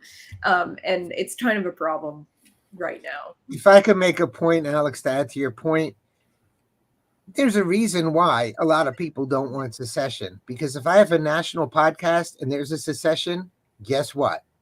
It's not going to be a national podcast. It's just like governors will never be pro-secession because they all want to be president of the United States. You have people like, I hate mentioning names, but Daniel Horowitz, who has a very large podcast, who said, quote, 2 years ago, if you're not talking about secession, you're wasting your time. But guess what? He doesn't do anything about secession. You have Glenn Beck, who has mentioned several times at least considering it, but he's not doing anything about secession. Why would anybody give up their 9-figure salary for doing their podcasts and shows for 50 different states when they can be national? And I think it's a very big problem. A lot, again, I don't want to mention names, but a lot of these people only want the big national names. Well, guess what? That only works in a big nation. So they may talk all day about secession and splitting up into smaller entities and returning freedom back to smaller entities, but none of them are going to give up their national clout. That's just my cynical opinion. I would say that a lot of them, like, once they are successful, status quo bias kicks in because they're comfortable in the status quo at that point. So they're going to give it up. Right. And Alex, I agree with them. Then they shouldn't talk about secession. That's my point. Then don't talk about it. I agree. Once they're big, what I call they cross the muckety-muck line, but then don't talk about it. Admit that you want a tremendously powerful government so that you can get the really big people, the really big interviews, whatever that means. So without, you doing that without naming names. I'll just say, I don't know, am I defending Tom Woods by saying that ain't Tom? Like, that's definitely not Tom. I'll just leave it at that. Keith, you're the one who just said he only wants the big names. We didn't say that. No, I didn't say that. I didn't say that he only wants. I said that that's who goes on his show. I'm not asking to get on Tom Wood's show. I would like to have Tom on my show, but I don't think I would ask him that. I'll sit here and wait for the request to appear to roll in. So far, I think Marcus is the only one that's. If I could respond to a couple of comments. Yes, Tom has a bigger network than me, and he's more famous. Absolutely. But Tom's also made his fame on being someone who can talk about secession and being seen as an expert on secession, right? He's not going, I'm really dumb and I don't know anything about secession. Listen to me. He's presenting himself as somewhat of an expert. And in his book, we can see that he interviewed many different people from many different backgrounds, trying to show a robust, well-breathed review of secession. So what I see is Tom's trying to present himself as an expert He's trying to interview a lot of people and get a lot of perspectives. You're completely missing the liberal side. You cannot have a national discussion about secession or the probability without including liberals. And Tom, it looks like that's what you're doing, because the last one you had is dead.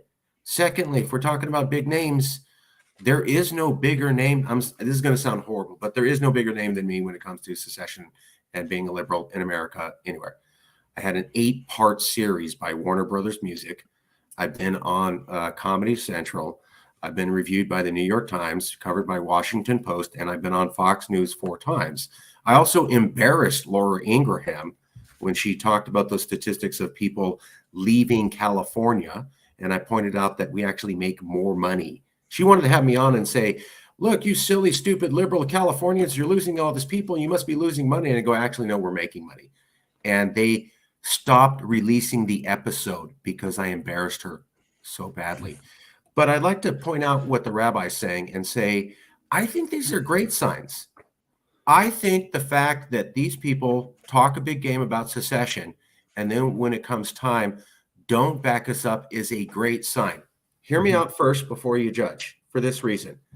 There was a guy called Mahatma Gandhi, and he tried to get his country of India to secede from the English Empire. And he had a phrase. First, they ignore you, then they laugh at you, and then they fight you. And part 4 is not they do something else, it's you win. I love that phrase. He goes immediately to ignore, laugh, fight, and then they lose. And what he was saying is that the moment they start to fight you, now you can actually fight them. The enemy's revealed themselves. You can see where they are. They've also said we can lose and we're scared of losing.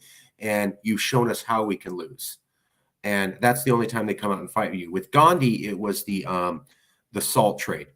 He was doing all sorts of different things. And he finally figured out that if he could cut off British trade and stop a worker flow, boy, that got him all sorts of upset. And then he just needed to keep poking at that thing until they collapsed. It's the same thing here. So what we have is Reason magazine, the liberal magazine, talking about secession, the right of secession, libertarians talking about the right of secession, Wayne Allen Root, who was famous for backing up Donald Trump, backing up secession, Tucker Carlson having Calexit on. And then you guys are talking about Michael Malice and how he talks about secession, but when he gets he's not to be there. They're all the same way. When Calexit took off, Wayne Allen Root stopped backing it, period. Went dead silent. I would like to, let's get back to talking about secession. Sorry to cut you off here, but yeah, I don't want to do a show about people. I want to talk about ideas. I want to talk about ideas. Well, yeah. So I want to go back to ideas. While you were talking, by the way, I flipped through looking for who did say that, and I was wondering if it was you. Not that I want to stop talking about people, but you're here, so we can talk about you. It was Brion McClannahan, by the way, who said that, in fact, the leader of the California secession discussion has brought this up. He said this is exactly how we need to do it. This is an interesting topic that we haven't touched. They're talking about Texas v. White in this section, and Brion McClannahan. He says, right before that, he says, under a loose construction approach, in quotes, if it doesn't say you can't boot a state out of the union, that means you can do it, right? So you could use the Constitution like this. Parenthetically, he's speaking to Tom Woods. He says, what you and I, of course, would consider a fraudulent way, close parentheses. And according to the Supreme Court, this reasoning would work. So the red states could boot, say, California, Oregon, and Washington out of the union. A little background there. What he's referring to is the Texas v. White case, which was the majority opinion was written by a appointee of Abraham Lincoln shortly after the end of the war, for the War for Southern Independence. So, of course, they said that. They had to say that. That was the case that a lot of people claim to say that it's illegal to secede because of the Constitution. It's a backwards view of the Constitution. It's saying because the Constitution doesn't have an explicitly laid out Brexit type plan that it's illegal. I just want to make the point for the normies. That's not what the Constitution is. The Constitution is a list of what the central general government is allowed to do, is authorized, is expressly delegated. It lists the things they can do. If it's not listed, they can't do it. That's not what it is. And then it also has the opposite side, which is it has in Article 1, Section 10, it has a list of what states as a member of the Union agree to not do. Like, they're not supposed to coin their own money. They can't make treaties with other nations, right? There's a few things in there that states aren't allowed to do. They're not allowed to restrict trade between states. Basically, the United States is one big free trade zone. If it's not listed, then states are allowed to do it. That's by definition. That's the whole abortion thing that Marcus brought up. Like, that's why the Supreme Court decision was correct. Even though you see a lot of people are absolutely horrified by the concept that their own state gets to decide what their state's abortion policies are. Like, that isn't what they want. What they want is they want their state to dictate to all 320 million people what all 50 states' abortion policies are. They're like scared to death and super angry, screaming, yelling, ready to like kill the Supreme Court justices because their state is allowed to decide for itself. Like, they don't understand the Constitution. Right, and that has been literally since the beginning. Anybody who understands even a little bit of history understands this is the founding principle. The United States has never been a blob. Tom Woods talks about that. It has never been a blob, a unitary blob. It has never been that. Somebody in the book, I don't remember who, I think is multiple times, they bring up that in the U.S. Constitution, it's the plural. They never refer to the United States as singular. It says them, they, these. And I mean, the founders often use the word these. It's after Lincoln. And it's only after the Civil War. It's only after the Civil War that it's the United States is. So in this discussion of Texas v. White, so that was the Supreme Court decision, Texas and White, that a lot of people, that's often used to say that secession is illegal, which is a false interpretation even of that decision. But what they did say in there is that the Congress can boot a state or decide that a state is no longer a state, it's a territory. And that's what they did to my state. That's what they did to Texas. And that has been used as an argument. And that's what he's talking about here, is that that's a way for secession. And I'll just say, as a practical matter, that might work. It is a quote unquote, what Brion McClannahan calls it, a loose construction. It's basically not understanding how the Constitution works and claiming that the Supreme Court's opinion is correct, even though it's wrong. It's clearly wrong. The Supreme Court, as an aside, often is wrong. And they don't establish law. So that particular opinion is wrong, but that doesn't mean it's not useful in court. It doesn't mean it's not useful in the court of public opinion. And the approach, in my view, and Marcus, you brought this up in our roundtable a month or two ago, to use that approach, it could be argued that you have to like get Congress to boot California. But as Brion McClannahan ends this section, he just says, if you're thinking logically, well, wouldn't it be great if Kamala Harris and Nancy Pelosi and Dianne Feinstein are no longer in the general government? They're just gone. They're in California. Kamala Harris could be the president of the Republic of California. I think that's an interesting scenario that could potentially happen. But here's the kicker, Marcus. But again, you'd have to rely on the Republican Party to have a backbone, and we know that's not going to happen. I do want to say about those three women, though, it's not, they don't want their power over their little dominion. They're globalists. So like they're not okay with leaving other people alone. And this is kind of the problem why some people are so, especially on the upper echelons of power, against secession movements, is because they want to control other people. That is actually their self-interest, which is horrible. It's absolutely terrible that that's what they want. And one of the reasons, like I've heard a lot of people like say, well, we can't let other, and people on my side too, politically, say we can't let other people do, decide for, their group what they're going to be doing, even if it's wrong. And it's like, here's the thing on like when it comes to individualism and self-determined governance, is that, and liberty in general, you have to allow people to make decisions that you don't agree with, otherwise it's not liberty. And you have to allow people to make decisions that could be bad for them, otherwise it's not liberty. and like that is those two concepts seems really hard for people to like accept, that it's like maybe you're anti-porn, but they're adults and they want to watch porn. You can't tell them not to do it. Even if you have all these studies that tell you how wrong it is and how bad it is for them, you can't tell them they can't do it, because the principle of liberty is before all that other information.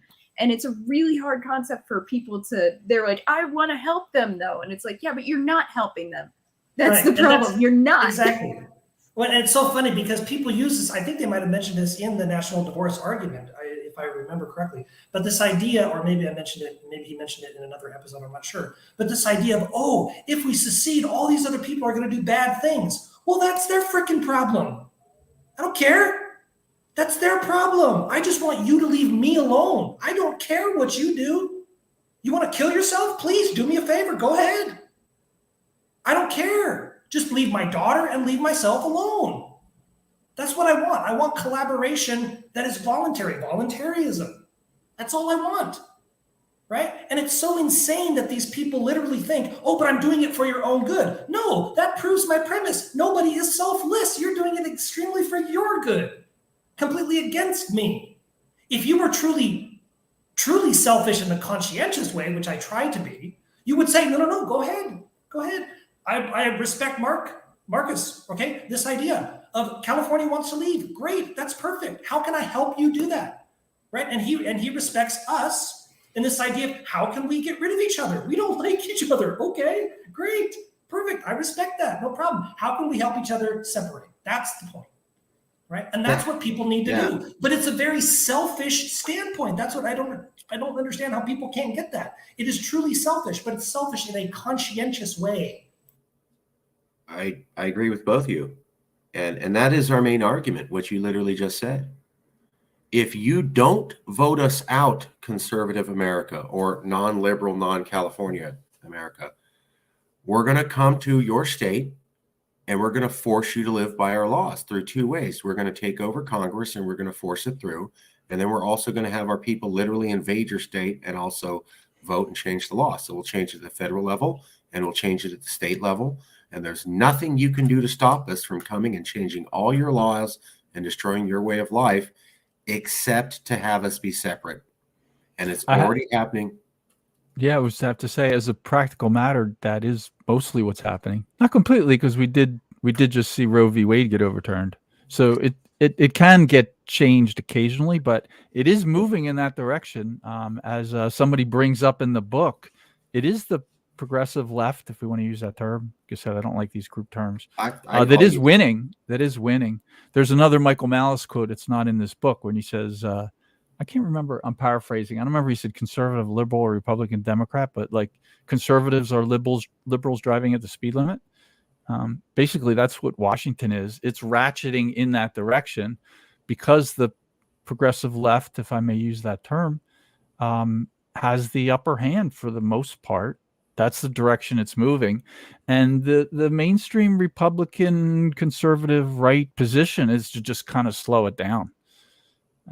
That's what's been happening in my life. I mean, I've been voting since I was 18. I'll have to say, I don't know if is it a good record? Like, no one I voted for ever won president. I don't know why I bothered. For 40 years, 30 years, 35 years, I was voting in New Jersey. You can imagine what a small L libertarian voting in New Jersey does. And for 7 years, I voted in Maryland. That isn't any better. Now I'm in Florida, and I got to Florida, and I think, oh, maybe it is worth voting.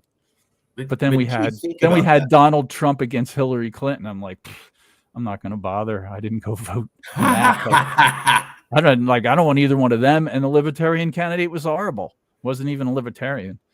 Maybe this is an aside thing, but you see this whole Mises Caucus overthrow, takeover, whatever you want to call it, of the Libertarian Party. The Libertarian Party is actually becoming libertarian. It's interesting. Libertarian Party of Florida has a key platform is secession. Like, that's in their list as a key secession topic. So there are people into politics. If the Libertarian Party nominates Dave Smith for president, I might actually go vote this time. I wrote in Thomas Massey last time. I would certainly wouldn't want actually vote Trump. in that case. If Dave Smith were on the ballot, I would actually vote. I haven't voted You would vote? federally. Oh, hell yeah. I'd vote. I'd take my absentee ballot. I'd get that and I'd vote for that. So you're registered to vote, and you said in Washington? Oh, You're yeah. a U.S. no, citizen? I haven't. Yeah, I'm a U.S. citizen, but I Yeah. haven't voted federally for years. I only It's did a a complete brief. waste of I did time. a It's a really complete brief waste of intro to everybody, but we're 20 minutes from ending here, so I just want to point out to people, J.G. Franklin, he's in Brazil, so he's talking a little bit Yes. about secession from the Brazilian secession movement point of view, which I know nothing about other than I have a friend in Natal who's talked about the last election and how crazy the whole thing is at the federal level, and Brazil too. And Brazil is a huge history. state. Yeah. Brazil is a huge... Brazil has a history. Of course, the most southern three states, Rio Grande do Sul, Santa Catarina, and Paraná, they have a history of trying to secede. It didn't work. There currently are three movements that I know of in Sao Paulo for secession. Sao Paulo actually did try to secede, I think, in 1932. There was a war over that. And Brazil has suffered through two dictatorships, first Getúlio Vargas in 1930, and then, of course, that was the I guess, I don't know, for lack of, it's this left-right thing. It was certainly the more coercivist. And then at the left that time, right, was more right, overthrew them and then brought in PT, the Pechistas, which is now so far left. They're both coercivists, but I mean, they've suffered through that. Now Lula's been reelected. Oh, it's just insane. It's insane. Brazil is insane. And I'm trying to work with, it's funny because a direct descendant of the imperial family, Luis Felipe de Orleans Bragança, I've met him, I've been in contact with him. I'm trying to convince him and others, Helio Beltrão, who's the president of Mises.org Brazil, to work to promote the Constituição Libertadora, which is the Liberator Constitution, which is an actually new constitution. It's been out for about a year or so. Very few people know about it. But it's a secessionist document in the sense of it would be, seceding from the current social democratic, constitution, which was from 1988, and then acceding to this new constitution if people could, use their brains and understand that this would at least be a step forward. It's not as radical as I personally want, but it's certainly a step forward. And that is a type of secession, and I'm trying to foment that as much as I can as one guy, here in Brazil. So maybe, Stephen, you need to start a second group, which is Earth. It's Earthlings United for Peaceful Separation. You can add Scotland, get Scotland and Brazil. Right, and Rabbi Stephen, I just sent the website for the Americans United for Peaceful Separation to two of my new colleagues who I've been in contact with recently after a Liberty exposition here in Excellent. Belo Horizonte. So I'm going to try to start, getting more people together because we need to do this. So. I would say, listen, Jake, you insisted you're American, so you're in. But the rest of the people around the world we'll talk about. Even he's talking about Brazil. I'm talking about Brazil because here's another thing. I say Brazilians are Americans. I'm North American. Brazilians are simply South American. We're all American. Anybody who thinks otherwise, it's a geographic designation. That's all it is. Yeah, there's two different. I just want to comment on that. I do know what you're saying, and I sometimes use that. It's useful to trigger people mostly when they say American. So often what people mean, probably most of the time, they're talking about the United States of America. Yes, I know. Which is actually a dumb. It's actually not really a good stupid. name. Exactly. Yes, exactly. I recognize. But I recognize it, but that's what they mean. It's the same as, like, I think someone in the book brought up states' rights. It's Jeffrey Deist, I think he says, well, yeah, states' rights. States don't have rights. Everybody knows that. That's not what we mean by states' rights. What we mean is that states have, I usually say authority. But yeah, North America, South America. Right. But I think it's just a term, and we should. What would you suggest we use for the United States? Exactly. But look here, in Portuguese, they have the word estadunidense, which literally means United Statesian. United Statesian. That word exists in Portuguese. That word literally exists. Why don't you type that in the private chat? Sure. And you might have to help me again to learn how to pronounce it. I can do pretty good with Spanish, but I sometimes have a problem with Portuguese. They switch the th sound. Even though I did learn Spanish with Castilian Spanish, I still have trouble with it now. Which is Marcus can more probably correct. say it. But this is more correct, right? Because Canada is Canadense, Mexico is Mexican, right? So estadunidense deve ser, should be estadunidense, United Statesian. Technically, that would, because America doesn't make any sense. Yeah, since most Canadians live within 50 miles of the border, they almost fall into the Americans. And well, they are geographically. Yeah. So, but anyway, that's just a term. I would like to learn that term because I agree with you fundamentally, and you won't hear me use the term Americans except by mistake or if I'm in a conversation with somebody. I make a point. I don't use that term. This for years. I've been doing this for years. I make a point. Everybody I talk to, no. You're American. I'm American. I'm estadunidense. I'm estadunidense. Você brasileiro. Eu sou estadunidense. That's a good one. Yeah. Except none of your business in chat brings up a good point. If it takes more than 6 letters, it won't catch on with Americans, I might say.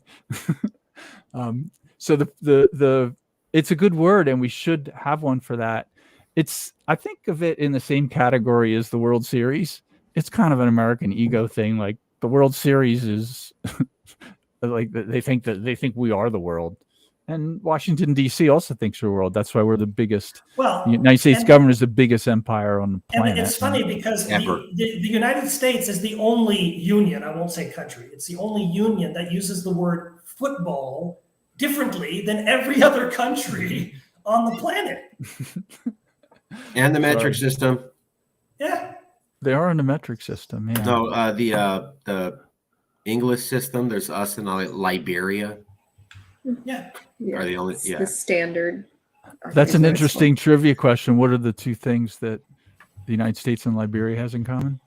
Also, what side of the road we drive on is like that one's actually a little bit more split worldwide. Is Liberia on the left? Yeah. Does anybody in Liberia still have cars? Sorry, getting off topic there. Anyway, I try to get back to Texas v. White. So, do you want to? Yeah, let's talk about secession. So the Brazil angle is interesting. I want to learn more about that. Well, yeah, I think what we're going to do is have and I'm going to start talking about wrapping up here.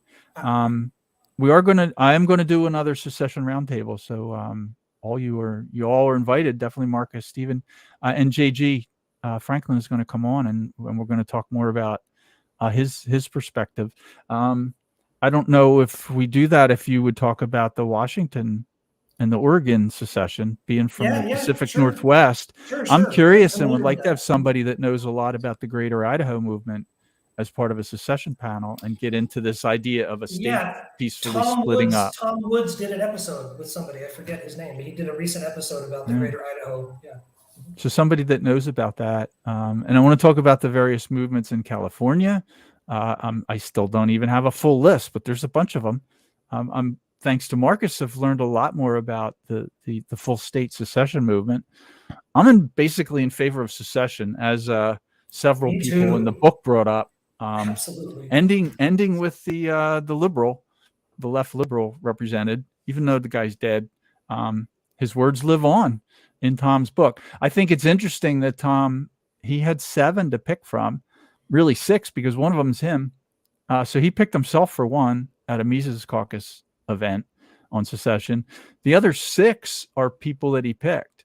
And I'm intrigued and interested in this list in the several people I didn't know about, which was one was Kirkpatrick Sale, and another one, F.H. Buckley. Wasn't familiar with him. The other ones I was very familiar with. I've watched their shows, I've seen interviews, I've read stuff by them. But those are 2 I didn't know about. And the left progressive aspect of secession is really interesting to me. And because I do believe in more secession. So I'm pretty sure it's Kirk Sale that says, and I assume it's Sale. Actually, I want to ask you that before I say it again. Marcus, is that how you say his last name? Or is it Sally? Could be saying it wrong. I say Kirkpatrick Sale. Sale, okay. I started reading it Sally, but I can easily be wrong on this, brother. Okay, so I'm just saying Sale for now. Being a red, white, and blue American here. America. Says in the Bible, boy. Yeah, no one would get into that. That's a we're not going to get into religion too far. I can do it up, yeah. Did you ever hear that quote? That's a Scott Horton quote. I'm just going to says it's about no, I don't want to go down there, but it says in the Bible, boy. Yes, go way off yes. left field. It's a right field actually, Way off but right field. it's his quip.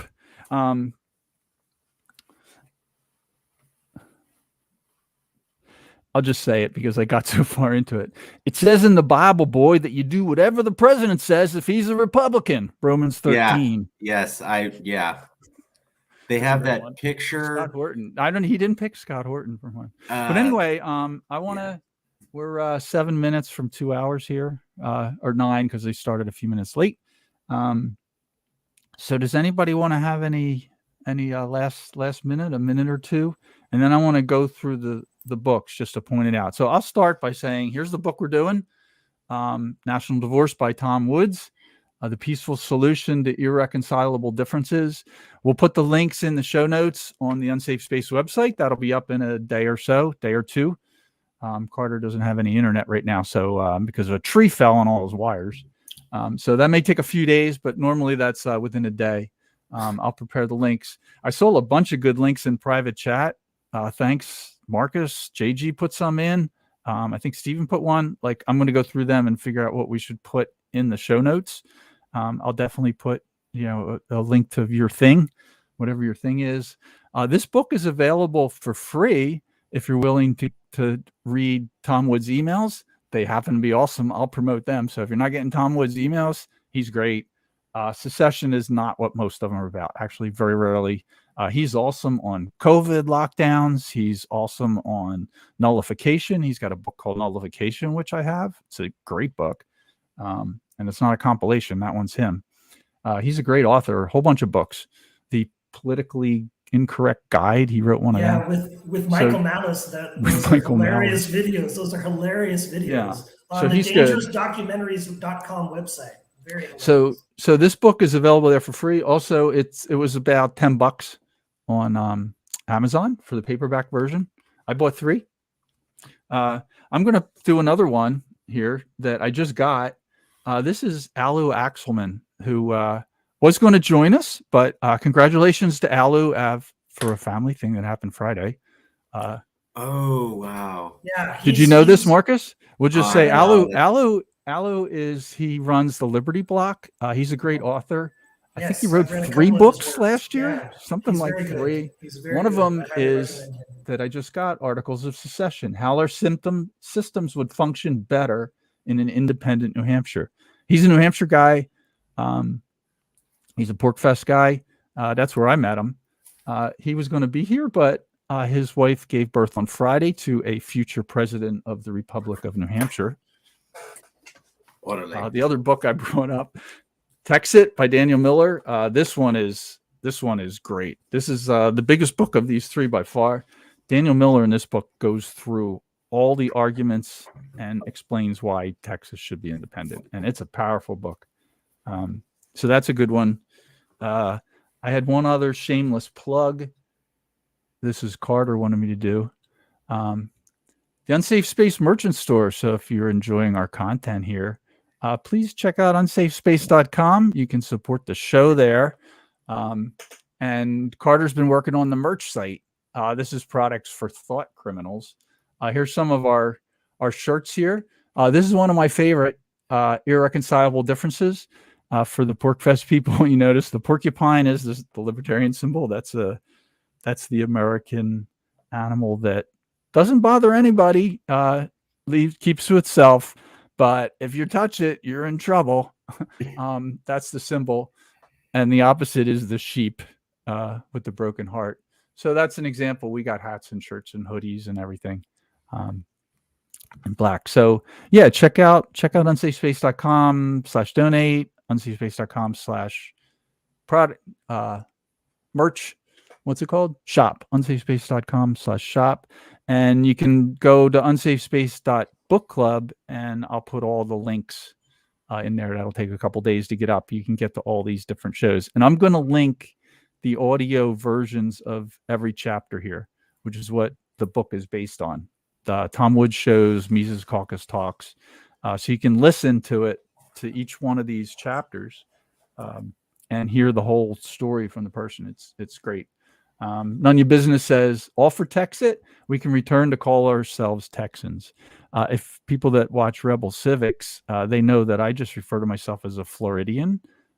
If I talk about citizenship, I say I'm a Florida citizen.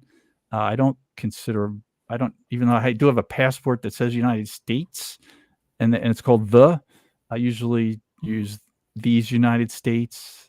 I'm trying to convert to they because that's actually proper. It's the plural, and that's why the plural, there's no place in the Constitution where they use the singular. It's plural. These United States. In the Declaration of Independence, the U is not capitalized. It's just the English word united. All right, so that's all I'm going to say in a closeout. So JG, you want to go next? Give me a minute or two closeout.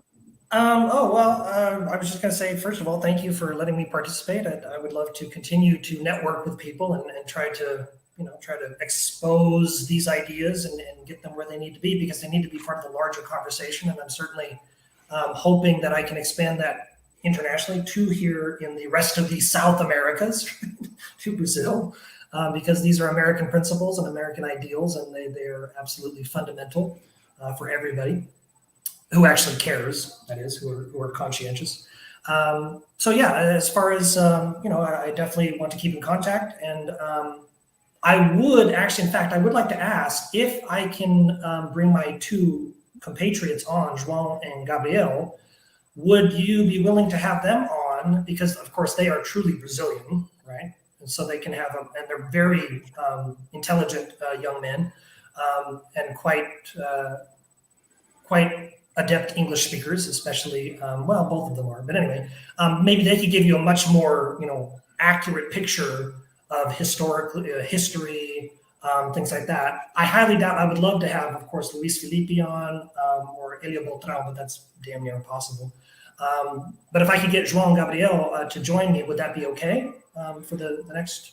Yeah, I don't know all the words exactly, but I'd just say me gustaría tener unos amigos. Rebel Civics. Okay. So sería muito bom. It would be very good. Okay. Exactly. So I'll let them know for the next one. Yeah. So. I saw your word in here, estadunidense. Tell me how to pronounce that. Yeah. So the intonation is estadunidense. Estadunidense. Estadunidense. Marcus, go. I want to say thank you for having us on. I was gonna.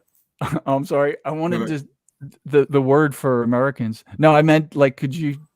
Yeah, you've helped me pronounce that. You can help me remember. Americanos. That's true. Yeah, there is a Spanish word for that. Americanos is the Spanish word for that. Yeah. That's what that means, right? Americanos does not refer to Mexicanos. No. Americanos, at least it specifically means United States American citizens. Is what about Canada? What do they call Canadians? There's another Canada. It's a Canadian. Yeah, because Portuguese has canadense, estadunidense, mexicano. Yeah, they're similar, but they're not exactly the same. Yeah. Okay, I'm gonna use, if I'm sorry, JG, because I already know the word Americanos. I think I'll just start using that one because I can. But I'm gonna learn that other one. So anyway, sorry to interrupt. Is more correct. Yeah. Estadunidense. So Marcus, anyway, sorry to interrupt you, but why don't you do your closing? I want to say thank you to Stevie J, who liked my outfit. Thanks. The green tie is for Marjorie Taylor Greene. You're not going to see any other liberal recognizing some of the stuff that she says. I wear this whenever I hang out with non-California liberals to let you guys know I'm willing to have these discussions. Keith, thanks for having us on. I wanted to say that I think we're winning, and I think this is a good time. America's not getting better. It's not coming together. And there's more discussions like what Keith's doing here on secession every time. And every couple months, there's more intelligent faces popping up. The trend's only going one way. Unity in America is going down. Discussion and intellectual leaders in secession is only going up if you look at the trend lines, period. That's it. It's been that way for a couple of years. So you mark those trend lines out, it only goes one way. Thanks, Keith, for having us.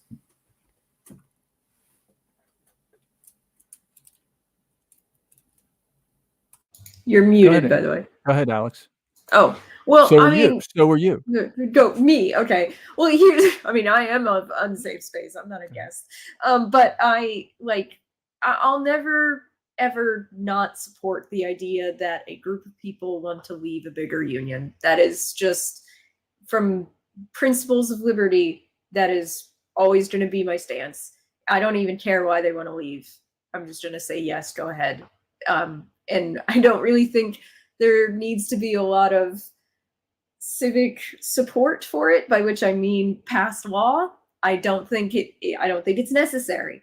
I mean, it's helpful to get people on your side, but I don't think it's a needed argument. Now, when it comes to people saying, well, you're going to fail if you're a smaller country, I have always found that to be also not a very good argument, because as I said, liberty is allowing people to choose an option that might equal failure too. So I'm totally fine with that as well.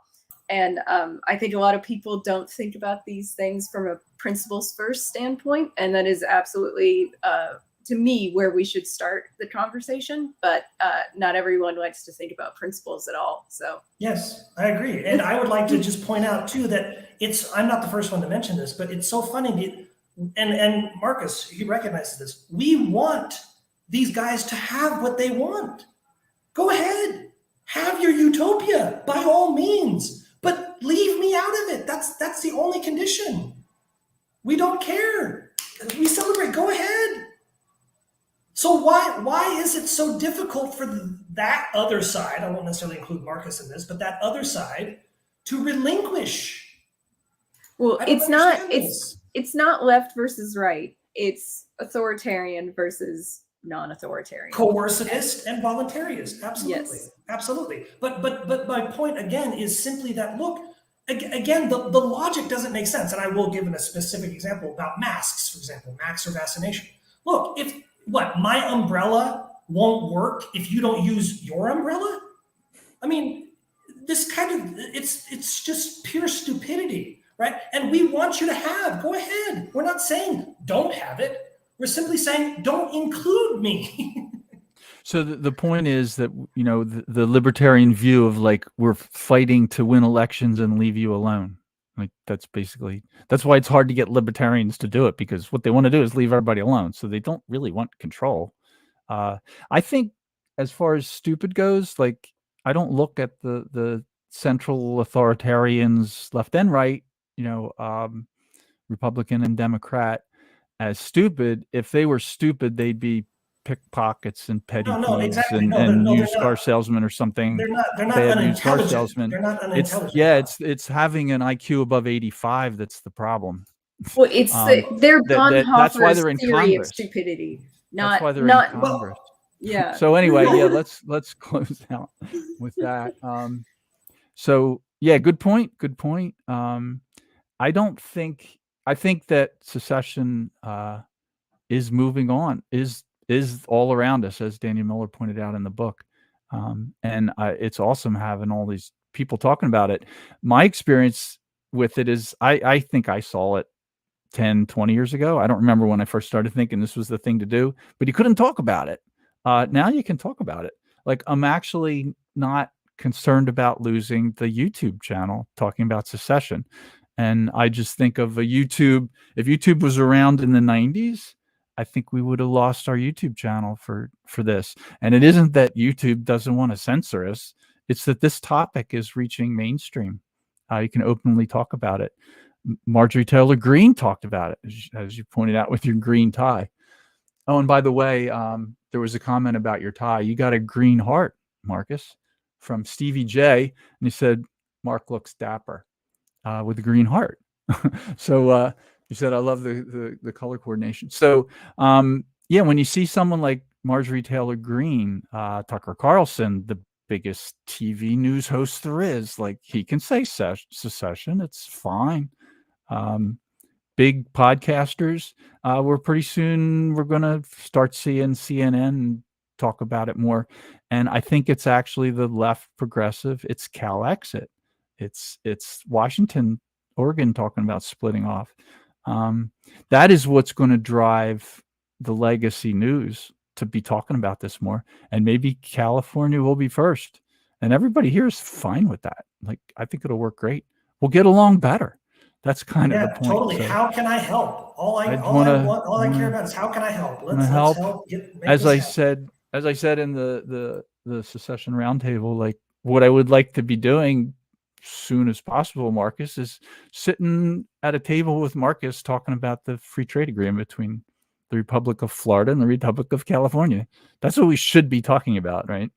And back to, Alex's, you're muted, Marcus. Back to, what Alex brought up, it is easier to think about in a personal level. So how many divorced couples are there that get along great now?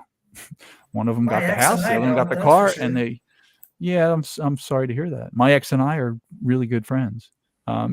So it can be done, and it often is done. And that might be required to do it. So that's really what we're talking about here, is peaceful separation. That's the point of the book. I'm really glad to see it becoming mainstream conversation and acceptable. And like I said, I don't think there's any risk to the YouTube channel, and we have to be careful. Unsafe Space is dedicated to the truth and reason, and you have to be careful if you want to keep your YouTube channel. We do self-censor on some subjects. I'm glad to see secession is not one of them right now. It's nice. That's what I mean. Totally agree with everything you're saying, Keith. That the subject's becoming more germane, more mainstream. There's more sitting members of Congress talking about it. There's more newscasters talking about it. There's more discussion. That only shows a trajectory of one way. And it's just so good for everybody. It's a win-win for everybody, really. This is why I don't understand why it's such a hard sell for some people. I'm sorry. The answer, I'm going to answer that question and then close out the show. The reason it's a hard sale for some of the people is because that isn't what they want. They do not want Marcus's California proposal. Alex that is not what they want. There's only 40 million people. They don't want control of 40 million. They actually want control of 8 billion, and they're satisfying themselves with control of 320 million right now. But that isn't what they want either. They want one world government. And so California leaving the union is the opposite of the approach they want. Right, but here's the thing I don't understand, though. I don't understand why the general public accepts this so easily. I'm not talking about them. I know they're evil. Because we've been raised to believe in a nanny state. We've been raised and broken down to believe in a nanny state, and that's why progressives do this. They want to control everything, and in their mind, they think they're good people, and they're not. Being a fascist or a dictatorian or a totalitarian, they view it as, I need to save everybody. There's somebody who's hurt somewhere over there, and bad people are making it happen. And it's okay for me to stomp on those bad people to help what I perceive to be the good people, even though the bad people are the majority of the population. There's this moral arc of rights and a march of humanity in a certain direction, and it's my part of being history to make that happen. That's how liberals see the world, and they've been trained as Americans, I'm sorry, since through the 1960s, 1970s, 1980s, 1990s, that is an acceptable way of thinking. Only now are people starting to push back. We've had 50 years of the march of progress of America, and we're moving up, right? Beaten into our head. And as an English teacher, I've taken the last 14 years now, 3 years in South Korea and 11 years here. And I have a really big pet peeve. People misuse words all the time. People misuse rights and privileges, right? They misuse America, all America, and it annoys me, right? And I do my best to try to educate people to understand what the words actually mean. Or this is not me, this is not original stuff. People throughout history have said the exact same thing. But yeah, it's crazy how so few people actually want to rebel against this mindset. They don't want personal responsibility. It's the government. Yeah, I'm going to just make one comment and then close the show out. Remember I said in the beginning that I thought the hardest thing was going to be is going to stop talking to you guys about this in 2 hours. So Okay. yeah, I was right. right. I predicted the future. Okay, you were right. So, I'm going to run the credits. I'm going to close it and run the credits. We can do a closeout. So just stay with watch the credits and hang out. Thanks everybody for coming. And I will answer the question very briefly. The problem is that most people went to government schools, and the purpose of government schools is to make you love your country, and be good soldiers and good factory workers. And that's where the problem comes from. So yeah, after 20 years in a government school, of course they think it can't do that. The winners write the history books. The winners control the curricula in our schools. So maybe JG, when Florida leaves the union, maybe I can talk you into coming to Florida and teaching here. Absolutely. There's plenty of people. Long as, if my ex-wife dies before then, it'll be easier because she's blocking my attempt to leave Brazil. So. Wow. Okay, we better save that for another show on citizenship. So we're going to do, I'm going to do a secession round table. I don't have a date picked yet, but we'll do one within a month or so. And JG, you're definitely invited. And of course, Marcus. So thanks everybody for joining. We all recommend this book, Secession. It was a pleasure, yes. Thank you. Yeah, Nice to meet you, Alex. national divorce. Okay, so goodbye everybody. Thanks for joining.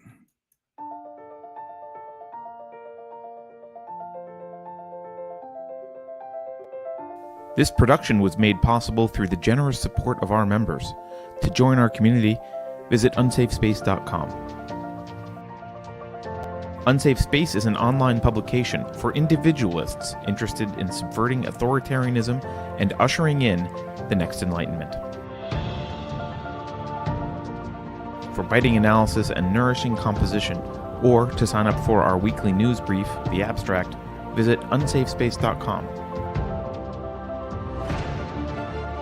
Thanks for joining us today.